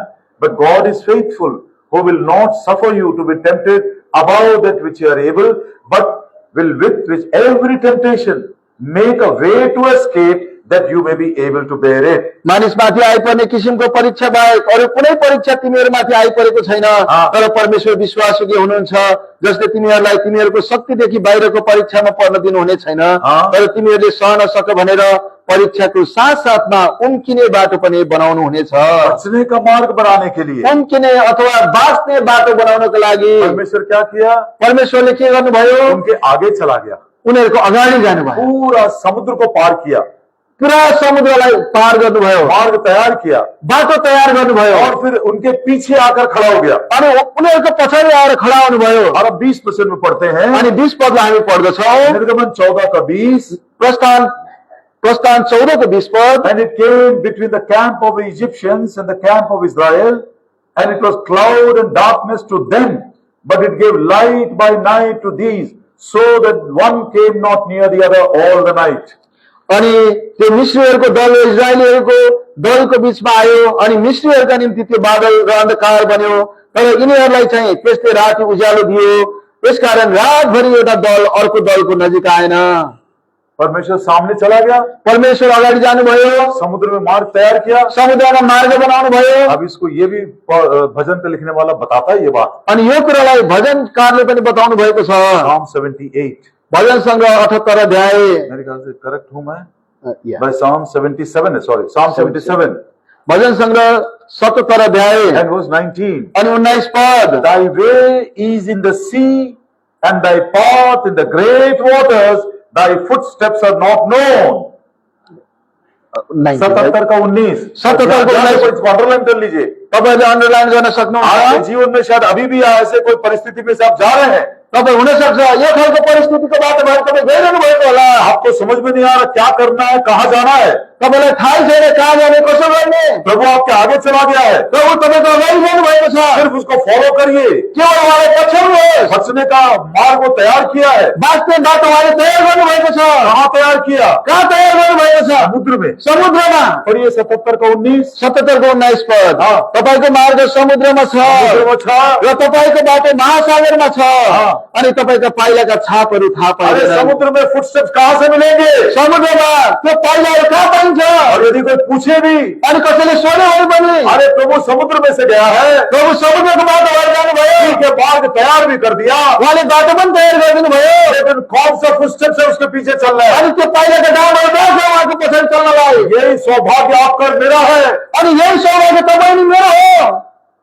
प्रभु पीछे आया प्रभु पछि आउनुभयो और उनको लाइट प्रकट कर रहा है। अनि उनीहरूलाई ज्योति प्रदान गरिरहनु भएको छ। उस ज्योति में उन्होंने देखा ये फुटस्टेप्स कहाँ पर है। अनि त्यो ज्योतिमा उनीहरूले देखे त्यो पद चिन्ह कहाँ छ भनेर। ये कोई मन की बात नहीं है, यो मनको कुरा होइन, ये कोई मनुष्य का ज्ञान नहीं है, यो मानिसको ज्ञान होइन, ये कोई बड़ा सेवक ने हमको समझा दे ये बात नहीं है। अनि ठुलो सेवकले हामीलाई सम्झाइदिए यो कुरा होइन। जिस मार्ग को परमेश्वर ने आगे जाकर समुद्र में तैयार किया, अब पीछे आकर उसकी ज्योति में अब वो फुटस्टेप्स को दिखा रहा है। दूसरे लोगों को मालूम तक नहीं है ये। अनि जुन चाहिँ परमेश्वरले अगाडि गएर समुद्रमा बाटो तयार पार्नुभयो, पछि आएर ज्योति बनाइदिनु भयो, अनि त्यो पश्चिमलाई देखाइदिनु भयो, त्योहरूलाई थाहै भएन। तेरा वचन मेरे पाँव के लिए दीपक है। तपाईँको वचन मेरो पाउँको निम्ति दीपक हो। भजन का लिखने वाला ये नहीं बोलता तेरा वचन मेरे पाँव के लिए टॉर्च लाइट है। अनि भजनका लेखकले टॉर्च लाइट बोला क्या? के टर्च लाइट हो भनेर भनिएको छ। टॉर्च लाइट का मतलब क्या है? टर्च लाइटको मतलब के हुन्छ? एक बार मैं टॉर्च लाइट मारूंगा, टर्च लाइटलाई मैले निभाएँ भने कम से कम 50-60 मीटर मुझको दिखाई देगा। बाले भनेदेखि 50-60 मिटर मैले देख्छु। हाँ ठीक है, ये मार्ग है, मैं कैसा भी करके अपना अपना नेविगेट कर लूंगा, इधर उधर से चला जाऊंगा। त्यति त देखियो, अब अरू चाहिँ यता उता गरेर पत्ता लगाएर हिँड्छु म। तेरा वचन मेरे पाँव के लिए सर्च लाइट है, ऐसा भी नहीं बोलता है। अनि तपाईको वचन चाहिँ मेरो पाउको निम्ति सर्च लाइट अथवा खोज्ने बत्ती हो भनेर पनि सर्च लाइट का मतलब सर्च लाइटको मतलब के हो? एक बार सर्च लाइट ऑन का 1 किलोमीटर तक दिखाई देता है। अनि त्यो सर्च लाइटले चाहिँ एकचोटि अन गर्दाखेरि 1 किलोमिटरसम्म टाढा देखाउँछ। अरे मुझको मालूम है कैसा मार्ग है ये, अब मलाई थाहा भयो कस्तो बाटो हो यो। अब मैं थोड़ा आराम करूंगा भी, अब म अहिले आराम गर्छु, थोड़ा ये वो काम करके आऊंगा, अनि यो काम गरेर आउँछु, फिर मैं जाऊंगा। अनि फेरि म जान्छु। प्रभु का वचन टॉर्च लाइट भी नहीं है, सर्च लाइट भी नहीं है। प्रभुको वचन चाहिँ टर्च लाइट पनि होइन, सर्च लाइट पनि होइन। छोटा सा दीपक है, लैंप है। यो सानो दीपक हो, दियो। लैंप जलाते हैं तो सिर्फ केवल 3 कदम दिखाई देता है। अनि तपाईँले दियो बाल्नु भयो भने जम्मा 3 कदम देख्नु होला। वो 3 कदम चलने के बाद फिर लैंप को जलाते हैं। अनि 3 कदम तपाईँ हिँड्नु भएपछि उहाँले फेरि त्यो दियोलाई जलाउनुहुन्छ। इसीलिए हम बताते हैं रोज बाइबल पढ़ना है। यसकारण हामी बताउँछौँ हरेक दिन बाइबल पढ्नुहोस्। मालूम पड़ गया है रोज क्यों बाइबल पढ़ना है? हामीले किन दिनदिनै बाइबल पढेर बस्छ? एक छोटा सा दिया है बस। तपाईँको वचन चाहिँ एउटा सानो दीपक हो, दियो हो। आज मैंने जलाया, आज मैले जलाएँ, 3 कदम दिखाई दिया बस। 3 कदम मात्रै मैले देखेँ। धीरे धीरे मैं 3 कदम गया, अनि बिस्तारै बिस्तारै म 3 कदम गएँ। कल सुबह फिर मैंने बाइबल को जगाया, अनि फेरि भोलिपल्ट बिहान मैले बाइबललाई 3 जगाएँ, कदम दिखाई दिया। मैले फेरि 3 कदम देखेँ। इतना सुंदर ये जीवन है, कति सुन्दर जीवन हो कोई यो। जल्दीबाजी नहीं, अनि कुनै हतार छैन यहाँ, किसी प्रकार का जंतर मंतर करना नहीं है। जन्तर मन्तर गर्नु आवश्यक छैन। धीरे धीरे एक एक दिन डेली ब्रेड, इसीलिए बोलता give me my daily bread.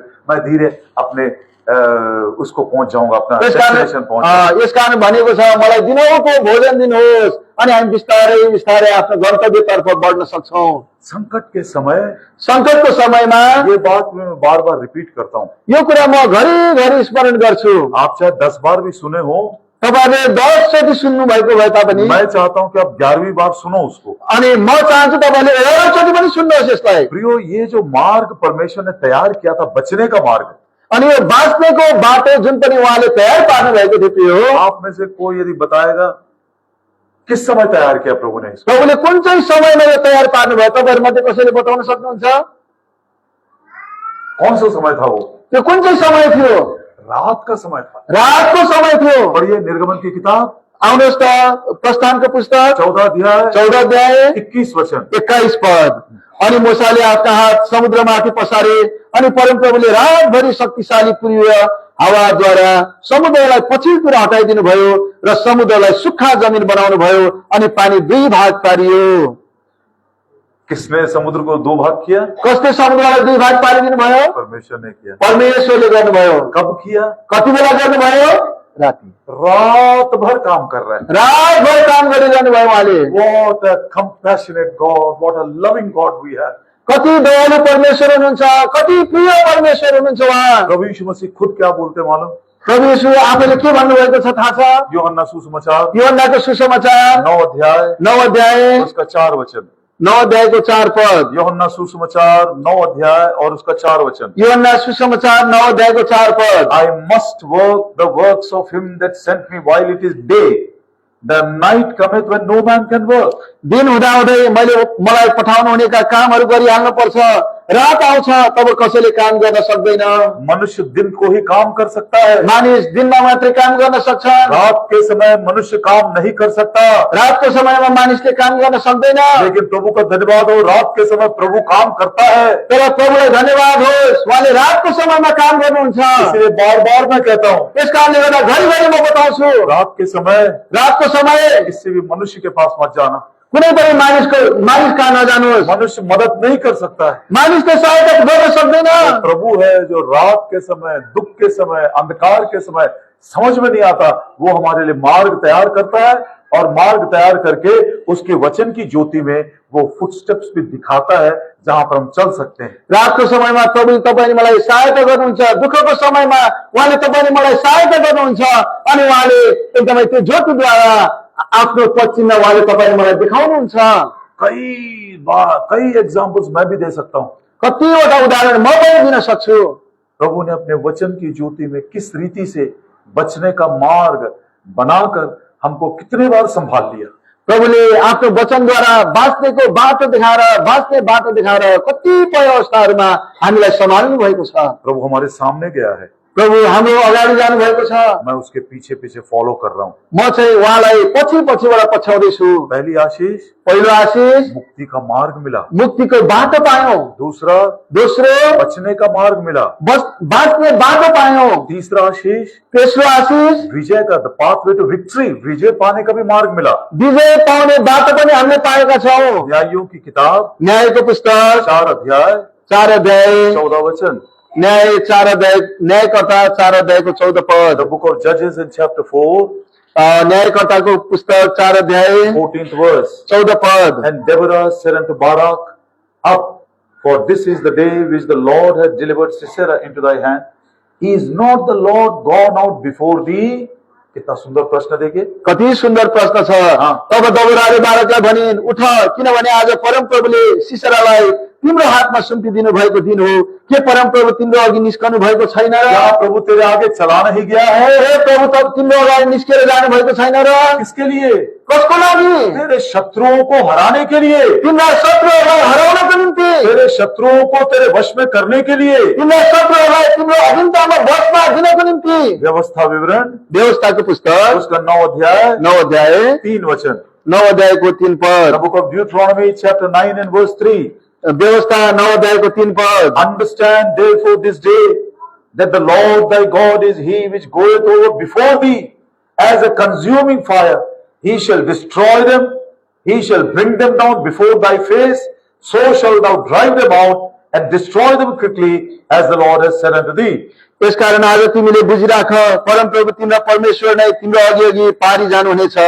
भस्म पार्ने आगो छ र उहाँले तिनीहरूलाई नष्ट पार्नुहुनेछ अनि उहाँ तिनीहरूलाई तिम्रो सामु दबाउनुहुनेछ। यसरी तिमीले तिनीहरूलाई धपाउनेछौ र तिनीहरूलाई चाँडै नष्ट गर्नेछौ, जस्तो परमप्रभुले तिमीलाई भन्नुभएको छ। समझ ले इस बात को। के यो कुरालाई बुझ्नुभयो? प्रभु तेरे सामने निकल गया है, प्रभु तपाईको अगाडि निस्किसक्नु भएको छ। बस उसके पीछे पीछे जाना। अनि उहाँको पछि पछि जानु छ। तेरे शत्रुओं से वो खुद लड़ाई करेगा, अनि तपाईको शत्रुहरूसँग उहाँ आफै लड्नुहुनेछ। तेरे शत्रुओं को तेरे सामने दबा देगा अनि तपाईको शत्रुलाई तपाईको अगाडि दबाइदिनुहुन्छ और तुझको वो विजय देगा। अनि तपाईलाई विजय दिनुहुन्छ। What a wonderful blessing is this. कस्तो अद्भुत आशिष हो यो। I follow him. मैले उहाँलाई पछ्याएको छु।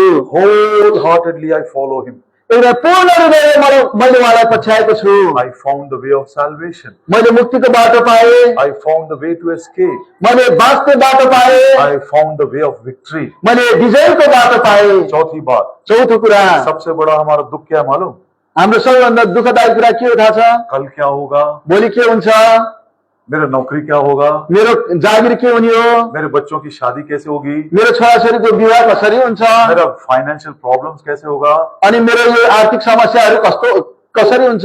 कभी कभी कल की चिंता हमको इतना बोझिल कर देता है, दबा देता है। भोलिको चिन्ताले तपाईले मलाई यति धेरै बोझ दबाइदिन्छ। प्रभु यीशु मसीह ने कहा, प्रभु येशूले भन्नुभयो, कल की चिंता मत कर। भोलिको चिन्ता नगर।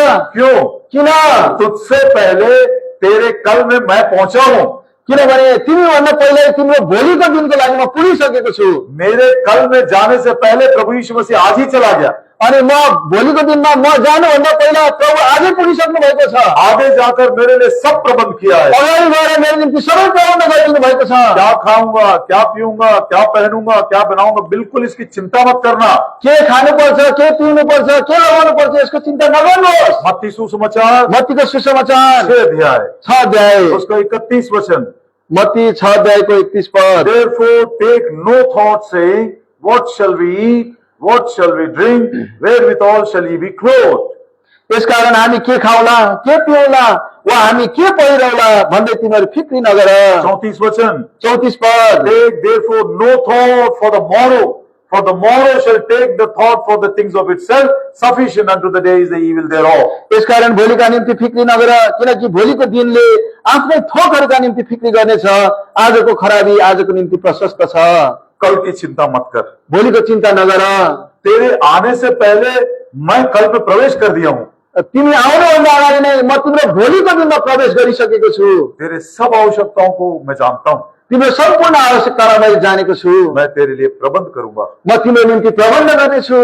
प्रियो, इन बातों को समझने के लिए, प्रियो, सरल विश्वास से ग्रहण करने के लिए प्रभु मेरी मदद करे ताकि मैं सचमुच में उस महिमा के देश में जैसे काले पहुंचा था, फॉलो करता हुआ मैं भी उस महिमा में पहुंचने के लिए योग्य पाए जाऊं। यो कुरालाई बुझ्नको निम्ति र हाम्रो हृदयमा विश्वास गरेर ग्रहण गर्नको निम्ति हामीले प्रभुलाई पछ्याउँदै अगाडि बढ्नुपर्छ र कालेब जस्तै त्यो देशमा पुगेर त्यो महिमालाई प्राप्त गर्न सक्छौँ हामी। पांचवी आशीष, पाँचौं आशीष जो फॉलो करते हैं, जो जसले पछ्याउँदै अगाडि बढ्छन्। मत्ती सुसमाचार मत्तीको सुसमाचार 4 अध्याय 19 वचन, 19 पद। Matthew 4:19, मत्तीको सुसमाचार 4 अध्यायको 19 पद। and Jesus said unto them, follow me and I will make you fishers of men. अनि उहाँले उनीहरूलाई भन्नुभयो, मेरो पछि लाग र म तिमीहरूलाई मानिसहरूका मछुवा तुल्याउने छु। आत्माओं को जीतने के लिए एक ही काम करना है, प्रभु यीशु मसीह के पीछे हो लेना है। आत्माहरूलाई जित्नको निम्ति प्रिय हो हामीले एउटै काम गर्नुपर्छ, त्यो चाहिँ प्रभुको पछि तपाईँ अनि म लाग्नुपर्छ। एक एक व्यक्ति को प्रभु जानता है। एक एक व्यक्तिलाई प्रभुले जान्नु भएको छ। जगत की उत्पत्ति से पहले जितनों को उद्धार पाने के लिए उसने नियुक्त किया है, अपॉइंट किया है। जगतको उत्पत्तिभन्दा अगाडि जतिजनालाई मुक्ति पाउनको निम्ति उहाँले नियुक्त गर्नु भएको छ। आपको मुझको मालूम है क्या? के तपाईँ अनि मलाई थाहा छ यो कुरा? जगत की उत्पत्ति से पहले कितनों को प्रभु ने मुक्ति देने के लिए वो नियुक्त किया है? प्रभुले जगतको उत्पत्तिभन्दा अगाडि कतिजनालाई मुक्ति दिनको निम्ति नियुक्त गर्नु भएको छ? किसी को नहीं मालूम। हामी कसैलाई थाहा छैन। ये बात भी लिखा हुआ है। अनि यो कुरा पनि लेखिएको छ। प्रेरितों के काम, प्रेरितको काम 13 अध्याय 48 वचन, 13 अध्यायको 48 पद। Acts of Apostles in chapter 13 प्रेरितहरूको काम 13 अध्याय and verse 48. अनि यसको 48 पद। And when the Gentiles heard this, they were glad and glorified the word of the Lord. As many as were ordained to eternal life, they believed upon him. अनि यो सुनेर अन्य जातिहरू खुसी भए, प्रभुको वचनलाई महिमा दिए अनि अनन्त जीवनका निम्ति जतिजना ठहरिएका थिए त्यतिले विश्वास गरे। मुझको नहीं मालूम, मलाई थाहा छैन, मैं तो मनुष्य हूँ। म त मानिस हुँ। अनंत जीवन के लिए प्रभु ने किस किस को ठहराया है? अनन्त जीवनको लागि प्रभुले कस कसलाई नियुक्त गर्नु भएको छ प्रभु को मालूम है। तर प्रभुलाई थाहा छ। इसीलिए प्रभु बोलता है, यसकारण प्रभुले भन्नुहुन्छ, You follow me, तिमीले मलाई पछ्याऊ, मैं लेकर जाऊंगा उनके तक जिनको मैंने उद्धार पाने के लिए, अनंत जीवन के लिए ठहराया है। अनि म तिमीहरूलाई तिनीहरू कहाँ लैजान्छु जसलाई चाहिँ अनन्त जीवनको निम्ति ठहराइएको छ। एक और बात, अर्को एउटा कुरा, वर्दी फॉलोवर्स, इसको हम बोलेंगे योग्य प्रभु के पीछे चलने वाले, योग्य प्रभुलाई पछ्याउनेहरू। मरकुस सुसमाचार मरकुसको सुसमाचार 10 अध्याय 10 अध्याय और उसका 21 वचन, 10 अध्यायको 21 पद। Mark's Gospel chapter 10 and verse 21. मरकुस 10 अध्यायको 21 पद। Then Jesus beholding him loved him and said unto him, one thing thou lackest, go thy way, sell whatsoever thou hast, give to the poor, thou shalt have treasure in heaven, come take up the cross and follow me. तब येशूले त्यसलाई हेरेर त्यसलाई प्रेम गर्नुभयो र त्यसलाई भन्नुभयो, तिमीमा एउटा कुराको घटी छ, जाऊ तिमीसँग जे जति छन् बेच र गरिबहरूलाई देऊ र तिमीले स्वर्गमा धन पाउनेछौ। अनि आऊ क्रुस उठाएर मेरो पछि लाग, मेरा पछि लागा, मेरो पछि लाग, follow me. मलाई पछ्याऊ। कैसे? कसरी? जो तेरे पास है सब कुछ छोड़ दे, जो तिम्रो पासमा छ सबै कुरालाई छोडिदेऊ, अपना क्रूस उठा ले आफ्नो क्रुसलाई उठाऊ और मेरे पीछे आ जा। र मेरो पछि आऊ। वर्दी फॉलोअर्स हैं ये। योग्यका पछ्याउनेहरू हुन् यिनीहरू। इसको कैसे डिस्क्राइब करेंगे? यसलाई कसरी वर्णन गर्न सकिन्छ? They are willing to sacrifice anything and everything according to the commandment of the Lord and follow him. अनि प्रभुको आज्ञा अनुसार उनीहरूले सबै प्रकारको कुराहरूलाई उनीहरूले त्याग्न सक्छन् अनि प्रभुलाई पछ्याउन सक्छन्। एक बात मैं सही में पूछना चाहता हूँ पूरे दिल से, मेरो पूर्ण हृदयबाट तपाईँहरूलाई सोध्न चाहन्छु एउटा कुरा। कोई जवान भाई बैठा हुआ है, कोही जवान भाइ बसिरहेको छ, कोई जवान बहन बैठी हुई है, कोही जवान बहिनी बसिरहेको छ, जिसको प्रभु कह रहा है जसलाई प्रभुले भनिरहनु भएको छ, छोड़ दे सब कुछ सबै कुरा तिमीले छोडिदेऊ और क्रूस उठाकर मेरे पीछे आ जा। क्रुस उठाएर मेरो पछि आऊ। तेरे पास पैसा है तो पैसा को भी छोड़ दे। यदि तिमीसँग पैसा छ भने पैसालाई पनि छोडिदेऊ। ये धनवान को यही बोला प्रभु ने, यो धनवानलाई प्रभुले एक कुरा भन्नुभयो, मेरा पैसा मुझको नहीं चाहिए। तिम्रो पैसा मलाई चाहिँदैन, अरे मैं तो सबसे बड़ा धनवान हूँ, म त सबैभन्दा धनी मानिस हुँ। स्वर्ग और पृथ्वी का भरपूरी सब मेरा है। स्वर्ग र पृथ्वीको सम्पूर्ण भरपरी मेरो हो। यदि तेरे पास बहुत ज्ञान है, यदि तिमीसँग सम्पूर्ण ज्ञान छ, ज्ञान को भी छोड़ दे। ज्ञानलाई पनि छोडिदेऊ। मैं तो सर्वज्ञानी परमेश्वर हूँ। म त सर्वज्ञानी परमेश्वर हो। यदि तू बड़ा बलवान है, यदि तिमी एकदम बलवान छौ, तो अपने बल को भी छोड़ देना मेरे पास। तिमीले आफ्नो बललाई पनि छोडेर आऊ। मैं सर्वशक्तिमान परमेश्वर म हूँ, सर्वशक्तिमान परमेश्वर हो। Almighty God, म सर्वशक्तिमान the परमेश्वर, only wise God, एकदमै एकमात्र बुद्धिमान परमेश्वर possessor of heaven and earth. अनि स्वर्ग र पृथ्वीका अधिकारी परमेश्वर। हमारा कुछ भी नहीं चाहिए उसको, हामीलाई हाम्रो केही पनि चाहिँदैन उहाँलाई। छोड़ दे सबको, सबै कुरालाई छोडिदेऊ, क्रूस उठाकर बस मेरे पीछे आ ले। क्रुस उठाएर मेरो पछाडि आऊ। यदि किसी जवान से प्रभु आज इस प्रकार की बातचीत कर रहा है, ऐसी बुलाहट दे रहा है, तो मैं आपसे विनती करता हूं, ये बाइबल का जवान दुखी होकर चला गया, वैसे मत जाना। बड़े खुशी के साथ सब कुछ त्याग कर, सब कुछ छोड़कर, क्रूस उठाकर आप उसके पीछे चले जाइए। आज प्रभुले कोही जवानहरूलाई बोलाइरहनु भएको छ भने तपाईँ प्रभुको पछाडि आउनुहोस्। यहाँ बाइबलमा उल्लेख गरेको धनी जवान जस्तो दुखित भएर नजानुहोस्, तर प्रभुको क्रुस उठाएर उहाँको पछि लाग्नुहोस्। ऐसे लोगों की बड़ी आवश्यकता है प्रभु के घर में। यस्तो व्यक्तिहरूको ठुलो आवश्यकता छ प्रभुको घरमा। आखिरी मेरे पीछे पीछे बोलिएगा, अनि मेरो पछाडि पछाडि भन्नुहोस्, followers of today of today are the leaders of tomorrow. are the leaders of tomorrow. आज जो पीछे चलने वाले हैं, कल के वो अगुवे हो जाएंगे।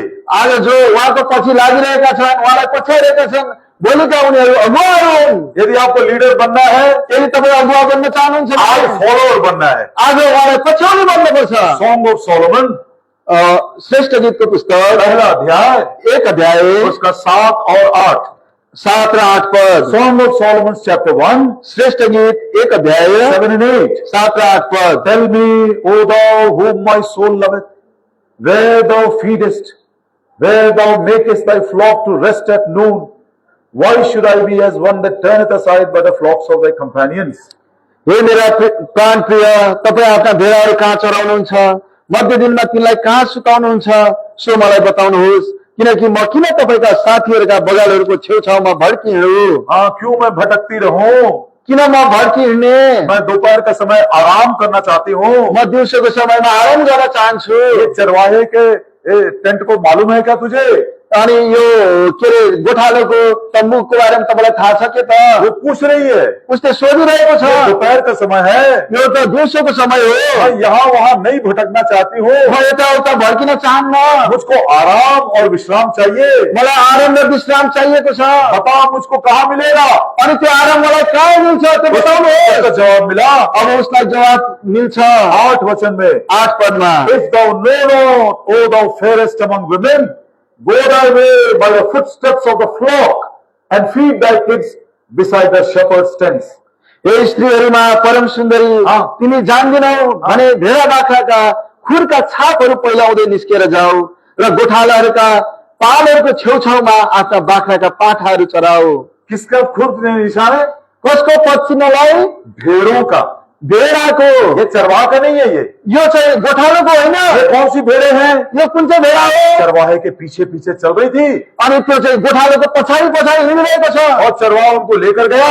अनि गोठालोले उनीहरूलाई लिएर जाँदैछ। दोपहर का समय था, अनि दिउँसोको समय छ। वो अच्छे जगह में आराम दिया, एकदमै राम्रो ठाउँमा आराम गरायो। अब ये लोग पीछे पूछ रहे हैं, अनि यिनीहरूले चाहिँ पछाडिबाट सोधिरहेका छन्, हमको भी बताओ ना, अरे हामीलाई पनि बताउन, हमको भी रेस्ट चाहिए। हामीलाई पनि आराम चाहिएको छ। तो जवाब क्या मिला?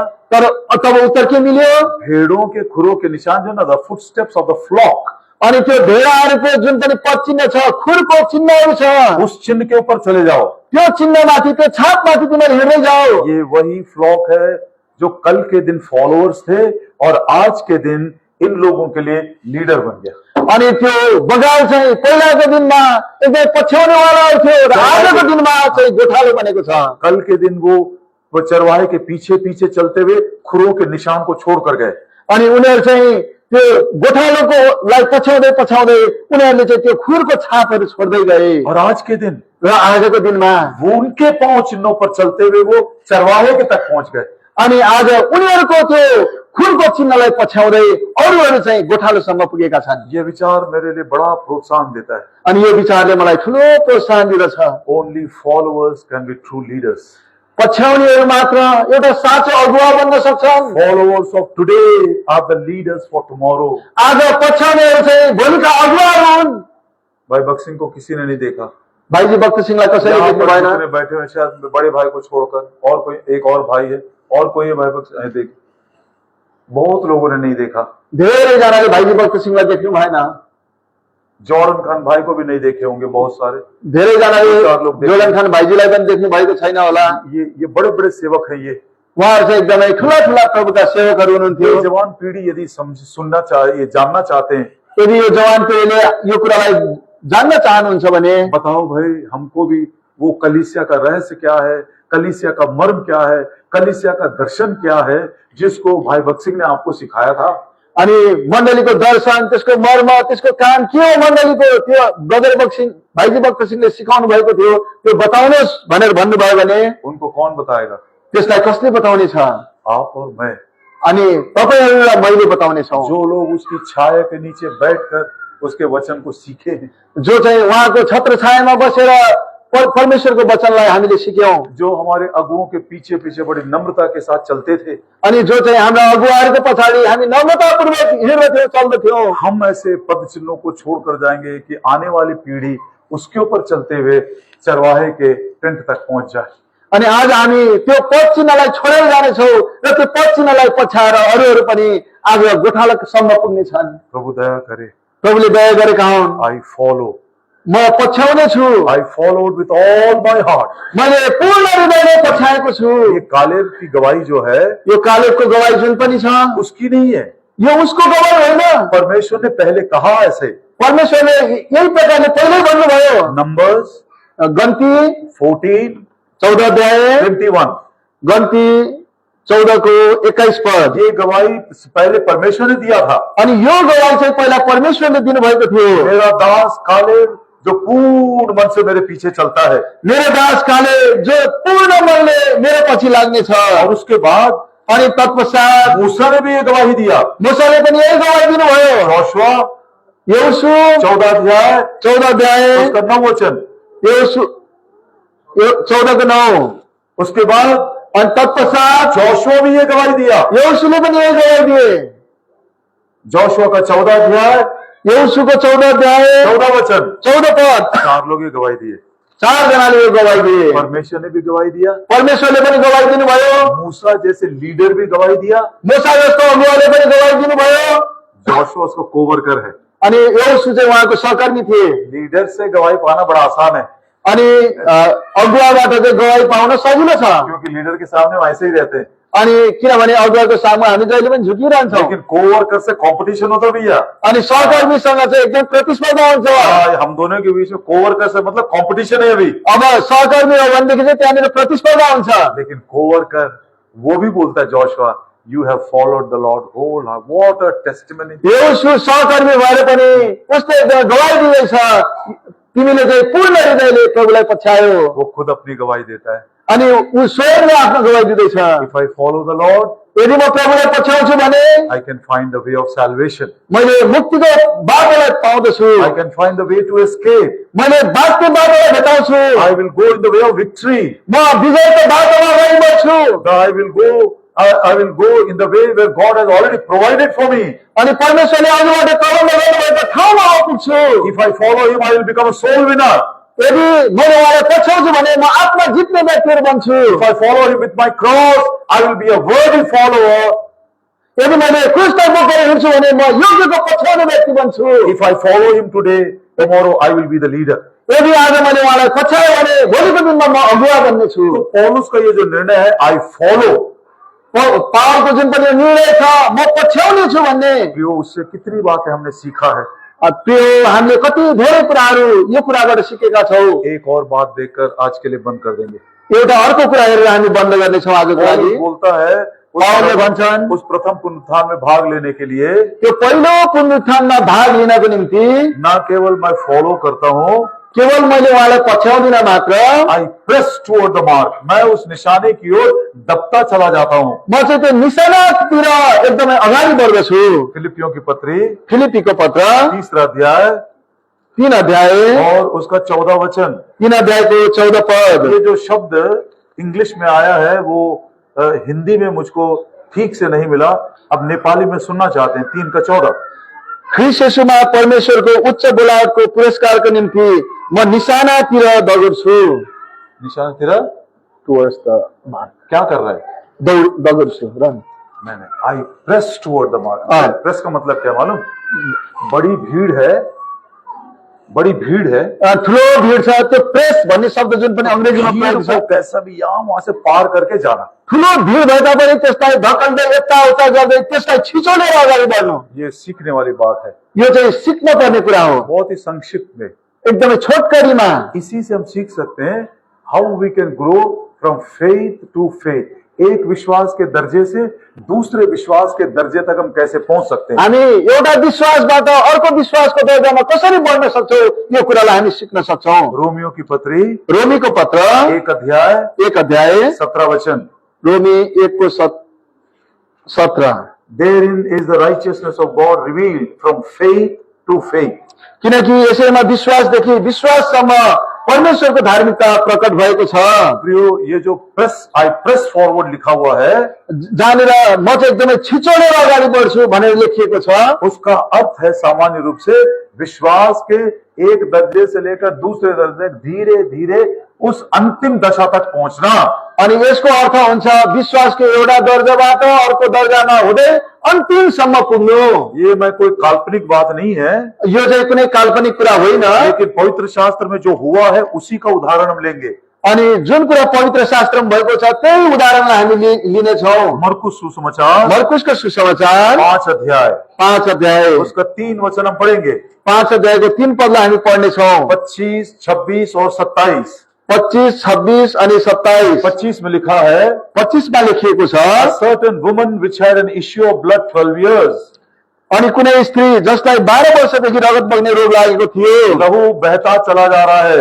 रगत बगिरहेको छ। बाइबल कहती है, बाइबलले बताउँदछ, लेवी की किताब लेवीको पुस्तक 17 अध्याय 17 अध्याय उसके 11 वचन में 11 पदमा मनुष्य का जो प्राण है उसके लहू में है, मानिसको जुन पनि प्राण छ त्यो चाहिँ उसको रगतमा हुन्छ। और ये स्त्री का प्राण धीरे धीरे गलता जा रहा है, अनि अब यो स्त्रीको प्राण चाहिँ बिस्तारै बिस्तारै गल्दै गल्दै गइरहेको छ, क्योंकि उसका लहू एक एक बूंद निकलता चला जा रहा है। किनभने उसको रगत चाहिँ एक एक थोपा गर्दै निस्कदै गइरहेको छ।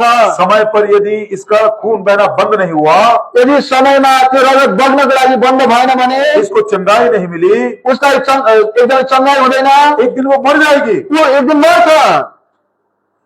26 वचन, 26 पद, and has suffered many things of many physicians and has spent all that she had and was nothing better but rather grew worse।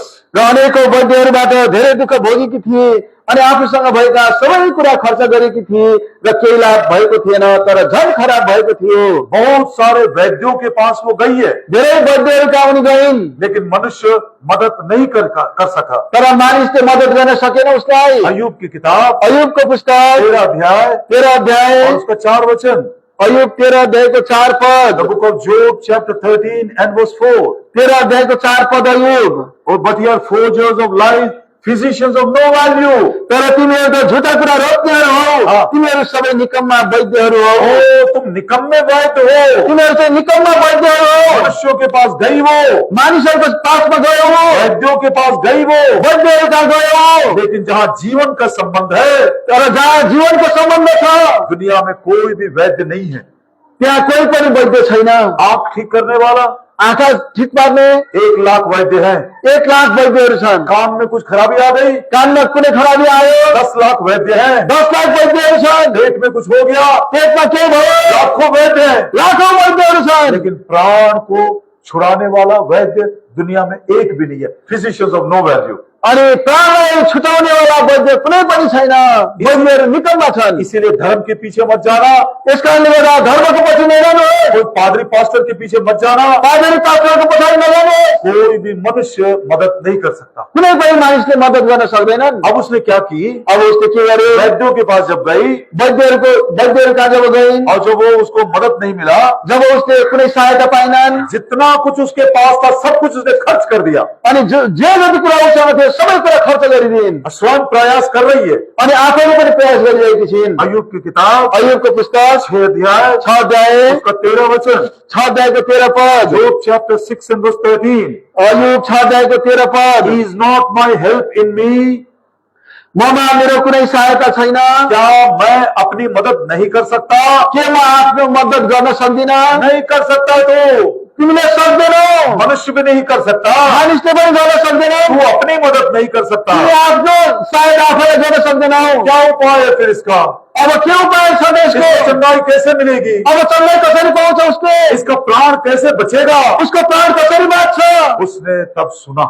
तब उसले सुन्यो। अब आइए विश्वास का पूरा लेसन, मैं तो बोलता हूं A to Z विश्वास का जो पार्ट है ये 27वें वर्ष में प्रभु ने छिपा कर रखा। अनि विश्वासको एदेखि जेठसम्मको सम्पूर्ण पाठहरू यो 27 पदमा उहाँले लुकाएर राख्नु भएको छ। मैं विस्तार से नहीं बोल सकूंगा यसलाई मैले एकदमै पूर्ण प्रकारले बताउन सक्दिनँ, क्योंकि सामान्य लोग, हमारे प्रिय लोग बैठे हुए हैं। अनि किनभने सबैजना विश्वासीहरू, सामान्य विश्वासीहरू बस्नु भएको छ। जितना सिंपल हो सके उतना सिंपल भाषा में ये पूरे फेथ का जो स्टोरी है, उसका जो क्या बोलना चाहिए, एक प्रकार से थियोलॉजी है, इसमें हम पढ़ सकते हैं।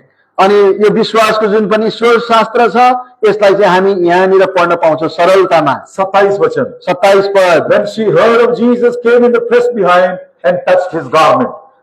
जब उसले यीशुको विषयमा सुनि, तब भिडमा पछिल्तिर आएर उसले उहाँको वस्त्र छोई। 4 शब्द मैं इसमें से निकालता हूं। 4 शब्द यहाँबाट म निकाल्छु। She heard, उसले सुनि, she came, ऊ आइन्, she came in the press, ऊ चाहिँ एकदम भिडमा आइन्, she touched, अनि उसले छोइन्। she came, उनी आइन्, she heard, उसले सुनि, she came उनी आइन्, through the press, एकदम भिडबाट, she touched it. अनि त्यस छुनु भयो। उसने सुना। उसले सुने। सुनने के द्वारा विश्वास आता है। सुनाइद्वारा विश्वास आउँछ। रोमियो की पत्री, रोमीको पत्र और उसका 10 अध्याय अनि 10 अध्याय 17 वचन, 17 पद। यही बात हम आपको सुना रहे हैं। यही कुरा हामीले सुनाइरहेका छौँ तपाईँलाई। रोमियो की पत्री, रोमीको पत्र 10 अध्याय 10 अध्याय 17 वचन। 17 पद। Faith cometh by hearing and hearing by the word of God. यसकारण विश्वास सुनाइद्वारा आउँछ र सुनाइ चाहिँ परमेश्वरको वचनद्वारा आउँछ। वो स्त्री ने सुना, त्यो स्त्रीले सुने, यीशु के बारे में सुनी। यीशुको बारेमा सुनिन्। यीशु मुक्तिदाता है, यीशु मुक्तिदाता हुनुहुन्छ, लंगड़ों को पैर देता है, लङ्गडालाई खुट्टा दिनुहुन्छ, अंधों को आंखें देता है, अन्धलाई आँखा दिनुहुन्छ, लोगों को चंगाई करता है, रोगहरूलाई जाति पार्नुहुन्छ, और जो बंधन में है उनको स्वतंत्र कर देता है। जति बन्धनमा छन् उनीहरूलाई स्वतन्त्र गरिदिनुहुन्छ। और यही प्रभु यीशु मसीह ने बोला अनि यही प्रभु यीशुले भनिरहनु भएको छ यूहन्ना 6 के 37 में, यूहन्ना 6 को 37 पदमा, जो कोई मेरे पास आएगा मैं उसको बाहर नहीं निकालूंगा। जो कोही मबाट आउँछ उसलाई म फाल्ने छैन। पक्के दिल से मैं कहता हूं कि ये प्रभु यीशु मसीह किसी का भी पक्षपात नहीं करता। साँचो कि हृदयले म तपाईँलाई भन्दैछु, प्रभु यीशुले कसैको पक्षपात गर्नुहुन्न। उस दिन ये स्त्री तो केवल इतना ही सुना था, त्यो दिन त त्यो स्त्रीले यति कुरा मात्रै सुनेको थियो। आज तो हम प्रभु के बारे में और भी बता सकते हैं। अनि आज चाहिँ हामी प्रभुको बारेमा अरू धेरै कुरा पनि बताउन सक्छौँ। देखो ये प्रभु यीशु मसीह को हेर्नुहोस् प्रभु यीशुलाई, कलवरी के क्रूस के ऊपर आपके लिए प्रायश्चित किया, कलवरीको क्रुसमाथि आफूलाई प्रायश्चित गर्नुभयो, आपके पापों का बोझ उठा लिया, तपाईँको पापको बोझ उठाउनुभयो, आपके रोगों का भी बोझ उठा लिया, तपाईँको रोगको पनि बोझ उठाउनुभयो, आपके दुखों का भी बोझ उठा लिया। तपाईँको दुःखको लागि पनि बोझ उठाउनुभयो। मरेओं में से जी उठने वाला पहला था प्रभु यीशु मसीह। मरेकोबाट जिउनमा पहिलो हुनुहुन्छ उहाँ। मृत्यु को नाश किया प्रभु यीशु मसीह। प्रभु यीशुले मृत्युलाई पनि नाश गर्नुभयो। जिसने जीवन और अमरत्व को लेकर आया प्रभु यीशु मसीह।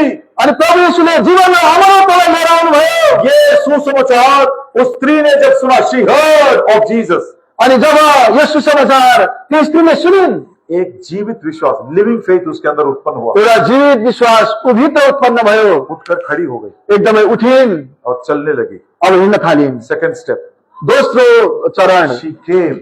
उनी आइन्। मैं जब इस बात पर ध्यान कर रहा था, जब यो कुरालाई मैले ध्यान गरिरहेको थिएँ, अपने जीवन से प्रभु ने मुझको एक पाठ सिखाया। मेरो जीवनबाट प्रभुले एउटा पाठ सिकाउनु भयो। ये वही पंजाब की बात है, ये जहां पर मैं ट्रेनिंग के लिए गया था। पंजाबको कुरा हो, जहाँनिर म प्रशिक्षणको निम्ति गएको थिएँ। एक बार बीमार पड़ गया, उन्हीं दिनों में कुछ वो उसका छोटा सा, मैं बताया था ना आपको, 2 टाइम खाता था मैं। तपाईँहरूलाई मैले गवाई दिएको थिएँ, 2 टाइम मात्रै म खान्थेँ भनेर। और अचानक मैं बीमार पड़ा। त्यो दिनमा चाहिँ, त्यो समयमा चाहिँ म बिमार भएँ। 3 दिन तक हाई फीवर। 3 दिनसम्म एकदमै धेरै ज्वरो आयो। चौथा दिन केवल बुखार उतरा है बस। चौथो दिनमा चाहिँ ज्वरो घट्यो मात्र। बड़े भाई आया, ठुलो दाइ आउनुभयो। बोला अन्ना तुम ऐसा बैठ कर खा नहीं सकते, ए तिमी यसरी बसेर खान सक्दैनौ, वो बुखार उतर गया है, तिम्रो चाहिँ ज्वरो हट्यो, अब जाओ पर्सनल इवेंजलिज्म सेवा के लिए जाओ। अभी तिमी चाहिँ अब एकदमै व्यक्तिगत सुसमाचार प्रचार गर्नको निम्ति जाऊ। मैं चुपचाप 2 रोटी खा लिया। अनि मैले चुपचाप 2टा रोटी खाएँ। और बाइबल बैग उठाकर चला गया। अनि बाइबलको ब्याग उठाएर झोला उठाएर हिँडे। आधा ही घंटा चला मैं, आधा घन्टा हिँडे, मेरा सर चकराने लगा, एकदमै शिरमा चक्कर आउन थाल्यो एक पेड़ के नीचे सो गया। अनि एउटा रुख पनि सुते। और जब आंख खोल कर देखा अनि जब आँखा खोलेर हेरे 2 बज गया, 2 बजिसक्यो। दोपहर का 2 बज गया, दिउँसोको 2 बज्यो, 9 बजे का 2 हो गया। 9 बजे गएको 2 बजिसक्यो। डर के मारे मैं उठा अनि एकदमै डराएर म उठे और हैंड पंप में मैं अपना मुंह धो लिया। अनि त्यो ह्यान्डपम्पमा मैले मुख धोएँ। वापस जाऊंगा तो पूछेगा अब फेरि फर्केर गयो भने त सोध्छ कितने परिवार को विजिट किए, कति परिवारलाई भिजिट गर्यो, कुछ नाम लिख कर लाए क्या। केही नाम लेखेर ल्यायो कि। तो वो डर के मारे उसी हालत में 3-4 परिवार को मिला, उनके लिए प्रार्थना किया, फिर वापस गया। अनि त्यही अवस्थामा 3-4 परिवारलाई भेटे, उनीहरूको निम्ति प्रार्थना गरेर फर्के। मेरा क्या बीमारी था, मेरो के बिरामी थियो, बुखार आया। मलाई ज्वरो आएको थियो। कितने दिन के लिए, कति दिनको लागि, 3 दिन के लिए। 3 दिनको मैं लागि। मर रहा था क्या, के म मरिरहेको थिएँ। चौथा दिन यदि मैं इतना मूर्छित हो गया, चौथो दिन म यति मूर्छित भए। ये स्त्री को देखिए, अब यो स्त्रीलाई हेर्नुहोस्, 12 साल 12 साल उसका प्राण बूंद बूंद गिर रहा था। उसको प्राण चाहिँ थोपा थोपा गरेर गल्दै गइरहेको थियो। क्या उसके पास शक्ति थी कि वो पैदल चलने लगी, मूर्छित नहीं, कहीं गिरी नहीं वो। अनि के शक्ति मिल्यो, ऊ मूर्छित भएन तर हिँड्यो। इसको बोलते हैं स्ट्रॉन्ग फेथ। अनि यसलाई भनिन्छ एउटा बलियो विश्वास। रोमियो की पत्री रोमीको पत्र 4 अध्याय 4 अध्याय पहले 20 पढ़ेंगे, उसके बाद 19 पढ़ेंगे। पहिला 20 पदलाई पढ्नेछौँ अनि 19 पदलाई पढ्नेछौँ। रोमियो की पत्री रोमीको पत्र 4 अध्याय 4 अध्याय 20 वचन। 20 पद। He staggered not at the promise of God through unbelief, but was strong in faith, giving glory to God. अनि परमेश्वरको प्रतिज्ञाको सम्बन्धमा अविश्वास गरेर उनी लडखडाएनन्, तर परमेश्वरलाई महिमा दिँदै उनी विश्वासमा बलियो रहे। He was strong in faith, ऊ चाहिँ विश्वासमा बलियो थियो, क्योंकि प्रभु ने प्रॉमिस किया है। किनकि प्रभुले प्रतिज्ञा गर्नुभएको थियो। 19 वचन में 19 पदमा स्ट्रॉन्ग फेथ आया कैसे? अब यो बलियो विश्वास कसरी आयो? Being not weak in faith, he considered not his own body now dead when he was about 100 years old, neither yet the deadness of Sarah's womb. अनि विश्वासमा कमजोर नभइकन उनी प्राय 100 वर्षका हुनाले पहिल्यै मरिसकेको आफ्नो शरीर र साराको कोखको मरिसकेको हालतलाई उनले ध्यान दिएन। He did not consider his own body. उसले आफ्नो शरीरलाई पनि ध्यान दिएन। मैं कितना निर्बल हूँ, म कति निर्बल छु, मैं कितना अयोग्य हूँ, म कति अयोग्य छु, मैं ऐसा कर नहीं सकता, म यसो गर्न सक्दिनँ, मेरे पास वो नहीं है। मसँग त्यो कुरा छैन। अपने आप को नहीं देख रहा है, आफूले आफूलाई हेरेन, अपनी कमजोरी को नहीं देख रहा है, आफ्नो कमजोरीलाई उनले देखेन, अपनी अयोग्यता को नहीं देख रहा है। आफ्नो अयोग्यतालाई उनले देखेनन्। उसने प्रभु के प्रॉमिस पर भरोसा रखा। परमेश्वरको प्रतिज्ञा माथि उसले भरोसा राख्यो। जो बात प्रभु अपने मुंह से कहता है, जुन चाहिँ कुरा परमेश्वरले आफ्नो मुखले भन्नुहुन्छ, अपने हाथ से पूरा करता है। आफ्नो हातले पुरा गर्नुहुन्छ। पहला राजा पहिलो राजा उसका 7 अध्याय। पहिलो राजा 7 अध्याय। I hope I will find it. पहला राजा और उसका 7 अध्याय। पहिलो राजा 7 अध्याय, सॉरी 8 अध्याय का 24 वचन। 8 अध्यायको 24 पद। 1 Kings chapter 8 and verse 24. पहिलो राजा 8 अध्यायको 24 Who पद। has kept with thy servant David my father, that thou promisest him, thou spakest also with thy mouth, and hast fulfilled it with thine hand as it is this day. तपाईले आफ्ना दास मेरा पिता दाउदलाई जे प्रतिज्ञा गर्नुभएको थियो सो उहाँसित पुरा गर्नुभयो। तपाईले आफ्नो मुखले बोल्नुभयो र आफ्नो हातले त्यो पुरा गर्नुभयो। वो हमारा विश्वास नहीं है प्रियो, यो हाम्रो विश्वास होइन कि ये परमेश्वर की विश्वास योग्यता है। यो परमेश्वरको विश्वास योग्यता हो। आप नोट कर लीजिए इसको। यसलाई तपाईले नोट गर्नुहोस्। It is not my faith, यो मेरो विश्वास होइन, it is the faithfulness of God. यो त परमेश्वरको विश्वास योग्यता हो। अपने बात को वो मुकर नहीं सकता। उहाँले आफ्नो कुरालाई एकदमै आनाकानी गर्नुहुन्न। उसने प्रॉमिस दिया है, उहाँले प्रतिज्ञा दिनुभएको छ, मुख से दिया है, आफ्नो मुखले दिनुभएको छ, अपने हाथ के सामर्थ्य से पूरा भी करेगा। आफ्नो हातको सामर्थ्य त्यसलाई पुरा गर्नुहुनेछ। ये है स्ट्रॉन्ग फेथ का डेफिनेशन। यो चाहिँ बलियो विश्वासको I don't परिभाषा हो। I don't look at my weakness. म मेरो कमजोरीलाई हेर्दिन, I don't look at my unworthiness. मेरो अयोग्यतालाई म हेर्दिन। Lord, you have promised me. हे प्रभु तपाईँले मलाई प्रतिज्ञा गर्नुभएको Lord, छ। this is the promise you gave me. हे प्रभु तपाईँले यो प्रतिज्ञा मलाई दिनुभएको हो। I believe this promise. म यो प्रतिज्ञालाई विश्वास गर्छु। जो अपने मुख से बोलता है, अपने दाहिने हाथ के सामर्थ्य से पूरा करता है। जसले आफ्नो मुखले बोल्नुहुन्छ उहाँले आफ्नो दाहिने हातको सामर्थ्य त्यसलाई पुरा गर्नुहुन्छ। She heard.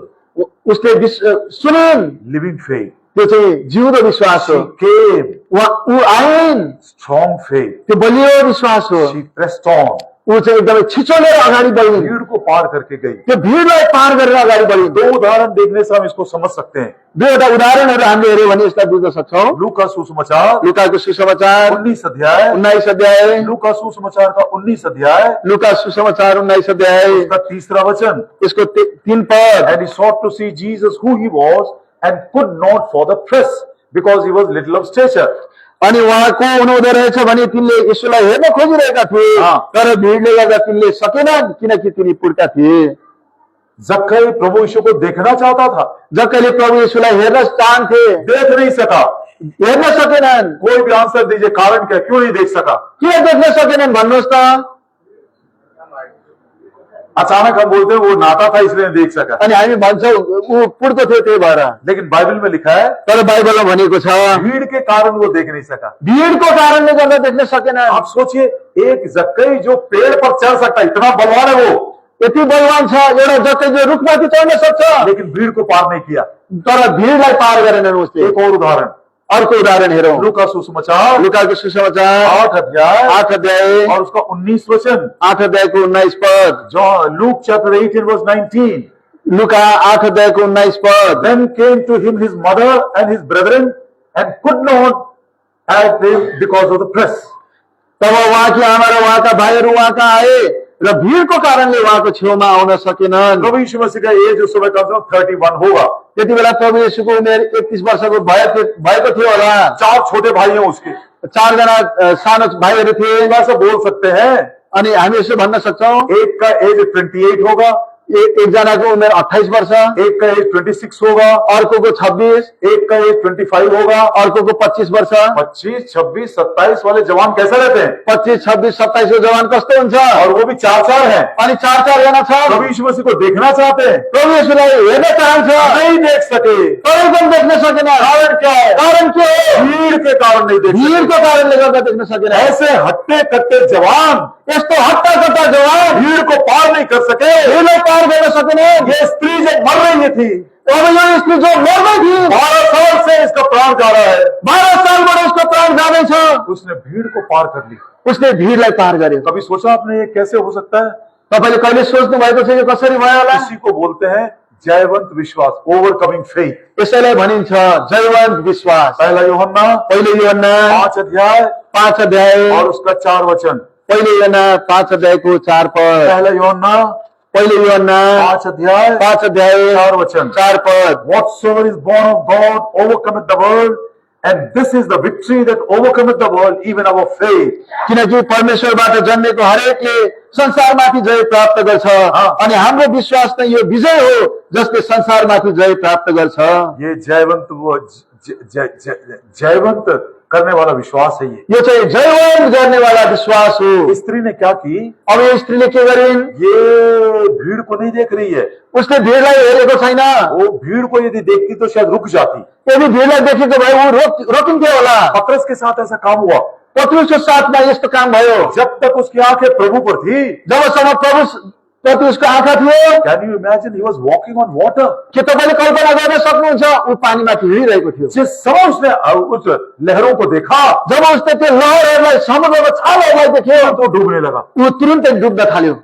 स्त्री की आंखें, स्त्रीको आँखा ये भीड़ के ऊपर नहीं है। त्यो भिडमाथि छैन। कौन दबा रहा है, कौन उसको ये कर रहा है, कौन, बिल्कुल उसका ध्यान ही नहीं उसका। कस्तै उस्तै यता ढगालिरहेको छ, उता खेलिरहेको छ, कति ध्यान छैन त्यतातिर। संसार में अट्रैक्ट करने के लिए, डिस्ट्रैक्ट करने के लिए बहुत सारी शक्तियां है। संसारमा हामीलाई आकर्षण गर्न र विकर्षण गर्न निम्ति धेरै प्रकारको शक्तिहरू छन्। बहुत सारी बातें संसार के हमको दबा भी सकती है। धेरै कुरा संसारको कुराले तपाईले मलाई दबाउन पनि सक्छन्। इसी के विषय में प्रभु यीशु मसीह ने कहा, संसार की चिंताएं तुमको दबा देती है, यसकारण प्रभुले भन्नुभएको छ संसारको चिन्ताहरूले तिमीलाई दबाउँछ, लेकिन ये संसार के ऊपर उसने विजय पाया। तर यो संसारमाथि उसले विजय पायो। भीड़ के ऊपर उसने विजय त्यो पाया। भिडमाथि उसले विजय प्राप्त गर्यो। इसको हम बोलते हैं जयवंत विश्वास, ओवरकमिंग फेथ। त्यसलाई हामी भन्छौँ जयवन्त विश्वास।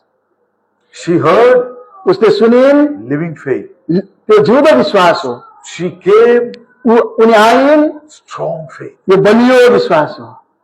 Not looking at herself. उसले आफूलाई हेरेनन्, शी प्रेस्ड ऑन, उसले छिचोल्दै अगाडि बढिरहन्। Overcoming faith. यो चाहिँ एकदमै विजयी जयवान विश्वास हो। She didn't look at the world. उसले संसारलाई हेरिनन् She touched. अनि उसले चाहिँ गएर छोइन्। वो पहुंच गई वहां पर। उनी त्यहाँसम्म पुगे। इसको क्या बोलते हैं मालूम? यसलाई के भनिन्छ थाहा छ? आज से प्रार्थना करना शुरू करेंगे। आजबाट प्रार्थना गर्न सुरु गर्नेछु। सब बोलिए मेरे पीछे। सबैले मेरो पछि पछि भन्नुहोस्। Wonder working faith. Wonder working faith. Wonder working faith है ये। Wonder working faith. ये इंटरनेट और आर्टिफिशियल इंटेलिजेंस ये बात सिखा नहीं सकता हमको। यो इन्टरनेट आर्टिफिशियल इन्टेलिजेन्सले यो कुरा एआईले हामीलाई यो कुरा सिकाउन सक्दैन। ये प्रभु का आत्मा उसके वचन के द्वारा हमको सिखा रहा है। यो प्रभुको आत्माले उहाँको वचनद्वारा हामीलाई सिकाइरहनु भएको छ। O Lord give me also wonder working faith. हे प्रभु त्यो अचम्मको काम गर्ने विश्वास मलाई पनि दिनुहोस्। दूसरा थेसलोनिकी दोस्रो थिस्सलुनीकी 1 अध्याय 1 अध्याय और उसका 11 वचन। दोस्रो थिस्सलुनीकीको पत्र 1 अध्यायको 11 पद। 2 Thessalonians chapter 1 and verse 11. दोस्रो थिस्सलुनीकी 1 अध्यायको 11 पद। Therefore also we pray always for you, that our God would count you worthy of this calling and fulfill all the good pleasure of his goodness and the work of faith with power. यसकारण हाम्रा परमेश्वरले तिमीहरूलाई yes बोलावटको योग्य ठानेका हुन् र आफ्ना भलाइको हरेक शुभेच्छा साथै विश्वासको काम सामर्थ्यसित पूरा गरेका हुन् भनी हामी मैं प्रार्थना कर रहा हूं, पौलुस कहता है, पावलले भन्छन् मैले प्रार्थना गरिरहेको छु। ये विश्वास का काम जो तुम्हारे जीवन में प्रभु ने शुरू किया, यो विश्वासको काम जुन प्रभुले तिमीमा सुरु गर्नुभयो सामर्थ के साथ वो पूरा करे। सामर्थ्यको साथमा उहाँले पूरा गरेका जब हुन्। हम पाप और अपराध में मरे हुए थे, जब हामी पाप र अपराधमा मरेका थियौँ, प्रभु यीशु मसीह ने नाम लेकर बुलाया, प्रभु येशूले नाम लिएर हामीलाई बोलाउनु भयो। लाजर बाहर आ जा। लाजरस बाहिर आऊ। मैंने उसकी आवाज को सुना, मैले त्यो आवाजलाई सुने, मुझको जीवन दिया, मलाई जीवन दिनुभयो, विश्वास दिया, मलाई विश्वास दिनुभयो, स्ट्रॉन्ग फेथ दिया, बलियो विश्वास दिनुभयो, ओवरकमिंग फेथ दिया। एकदमै जयवान विश्वास दिनुभयो। एक दिन वो मध्य आकाश में आएगा, एक दिन उहाँ मध्य आकाशमा आउनुहुनेछ। वो पुकारेगा, जब उहाँले पुकार्नुहुनेछ, क्या मैं उसके आवाज को सुन सकूंगा? के म उहाँको आवाज सुन्न सक्नेछु? ये विश्वास का काम जो उसने शुरू किया था, क्या आज वो सामर्थ के साथ मेरे जीवन में पूरा करेगा? के उहाँले जुन विश्वासको काम हामीलाई सुरु गर्नुभएको छ त्यो सामर्थ साथ पुरा गर्न सक्नुहुन्छ? Oh God, give me overcoming faith, हे परमेश्वर मलाई जयवान विश्वास दिनुहोस्। strong faith, बलियो विश्वास। not looking at my own weakness. मैले आफ्नो कमजोरतालाई हेर्दिन। मैं बड़ा निर्बल हूँ, म कमजोर छु, मैं अयोग्य हूँ, म अयोग्य छु, मैं इसके लायक नहीं हूँ। म यसको लायक छैन। Overcoming faith. जयवान विश्वास। संसार में बहुत सारी बातें हैं, संसारमा धेरै कुराहरू छन्। कुछ बातें लुभाती है, कुछ बातें अलग कर देती है। कति कुराहरूले हामीलाई लोभ्याउँछ, कति कुराहरूले हामीलाई अलग पार्छ। मेरी आंखें संसार के ऊपर नहीं है, मेरो आँखा संसारमाथि छैन और संसार के ऊपर जय पाने के लिए मुझको विश्वास मिला है। अनि संसारमाथि जय पाउनको निम्ति मैले त्यो विश्वासमा पाएको छु। मेरी आंखें प्रभु यीशु मसीह के ऊपर है। मेरो आँखा प्रभु येशूमाथि छ। लुकिंग अनटू जीसस, प्रभु येशूलाई हेर्दै, the author of my faith and the finisher of my faith. जो मेरो विश्वासका कर्ता र समाप्ति ल्याउनु हुने हुनुहुन्छ। मेरे विश्वास को सामर्थ के बाद एक दिन वो पूरा करेगा। मेरो विश्वासलाई सामर्थ्यको साथमा एक दिन उहाँले पुरा गर्नुहुनेछ। उसने उसको छुई, अनि त्यो स्त्रीले उहाँलाई छोइन्, एकदम बदल गई। एकदमै बदली भयो। मैं उसको देखूंगा, म उहाँलाई हेर्नेछु, एकदम बदल जाऊंगा। एकदमै बदली हुनेछौ। ये कहानी नहीं है प्रियो, यो कहानी होइन प्रिय हो, हमारे जीवन की आशा है ये। यो हाम्रो जीवनको आशा हो, ये पौलुस की इच्छा है, यो पावलको इच्छा हो। कुछ भी करके जसो गरे पनि मैं वो पुनरुत्थान का भागी होना चाहता हूँ। म त्यो पुनरुत्थानको भागी हुन चाहन्छु। आई फॉलो, म पछ्याउने छु, आई प्रेस ऑन। म त्यसलाई छिचोलेर अगाडि बढ्नेछु। प्रभु दया करे इस रीति से, प्रभुले दया गरेका हुन् यस प्रकारले। और थोड़ा समय उसने अनुग्रह का दिया है, हम अपनी तैयारी करेंगे। अनि जुन अनुग्रहमा थोरै समय उहाँले दिनुहुन्छ, हामी आफूलाई तयार गर्नेछौँ। प्रभु दया करे इस रीति से अपने आगमन के लिए हमको योग्य बनाए और हम उसके लिए तैयार भी रहें। यस प्रकारले प्रभुले हामीलाई उहाँको आगमनको निम्ति तयार गरेका हुन् अनि त्यसको निम्ति हामी तयारी पनि बसौँ। Shall we pray? हामी प्रार्थना गर्नेछौँ।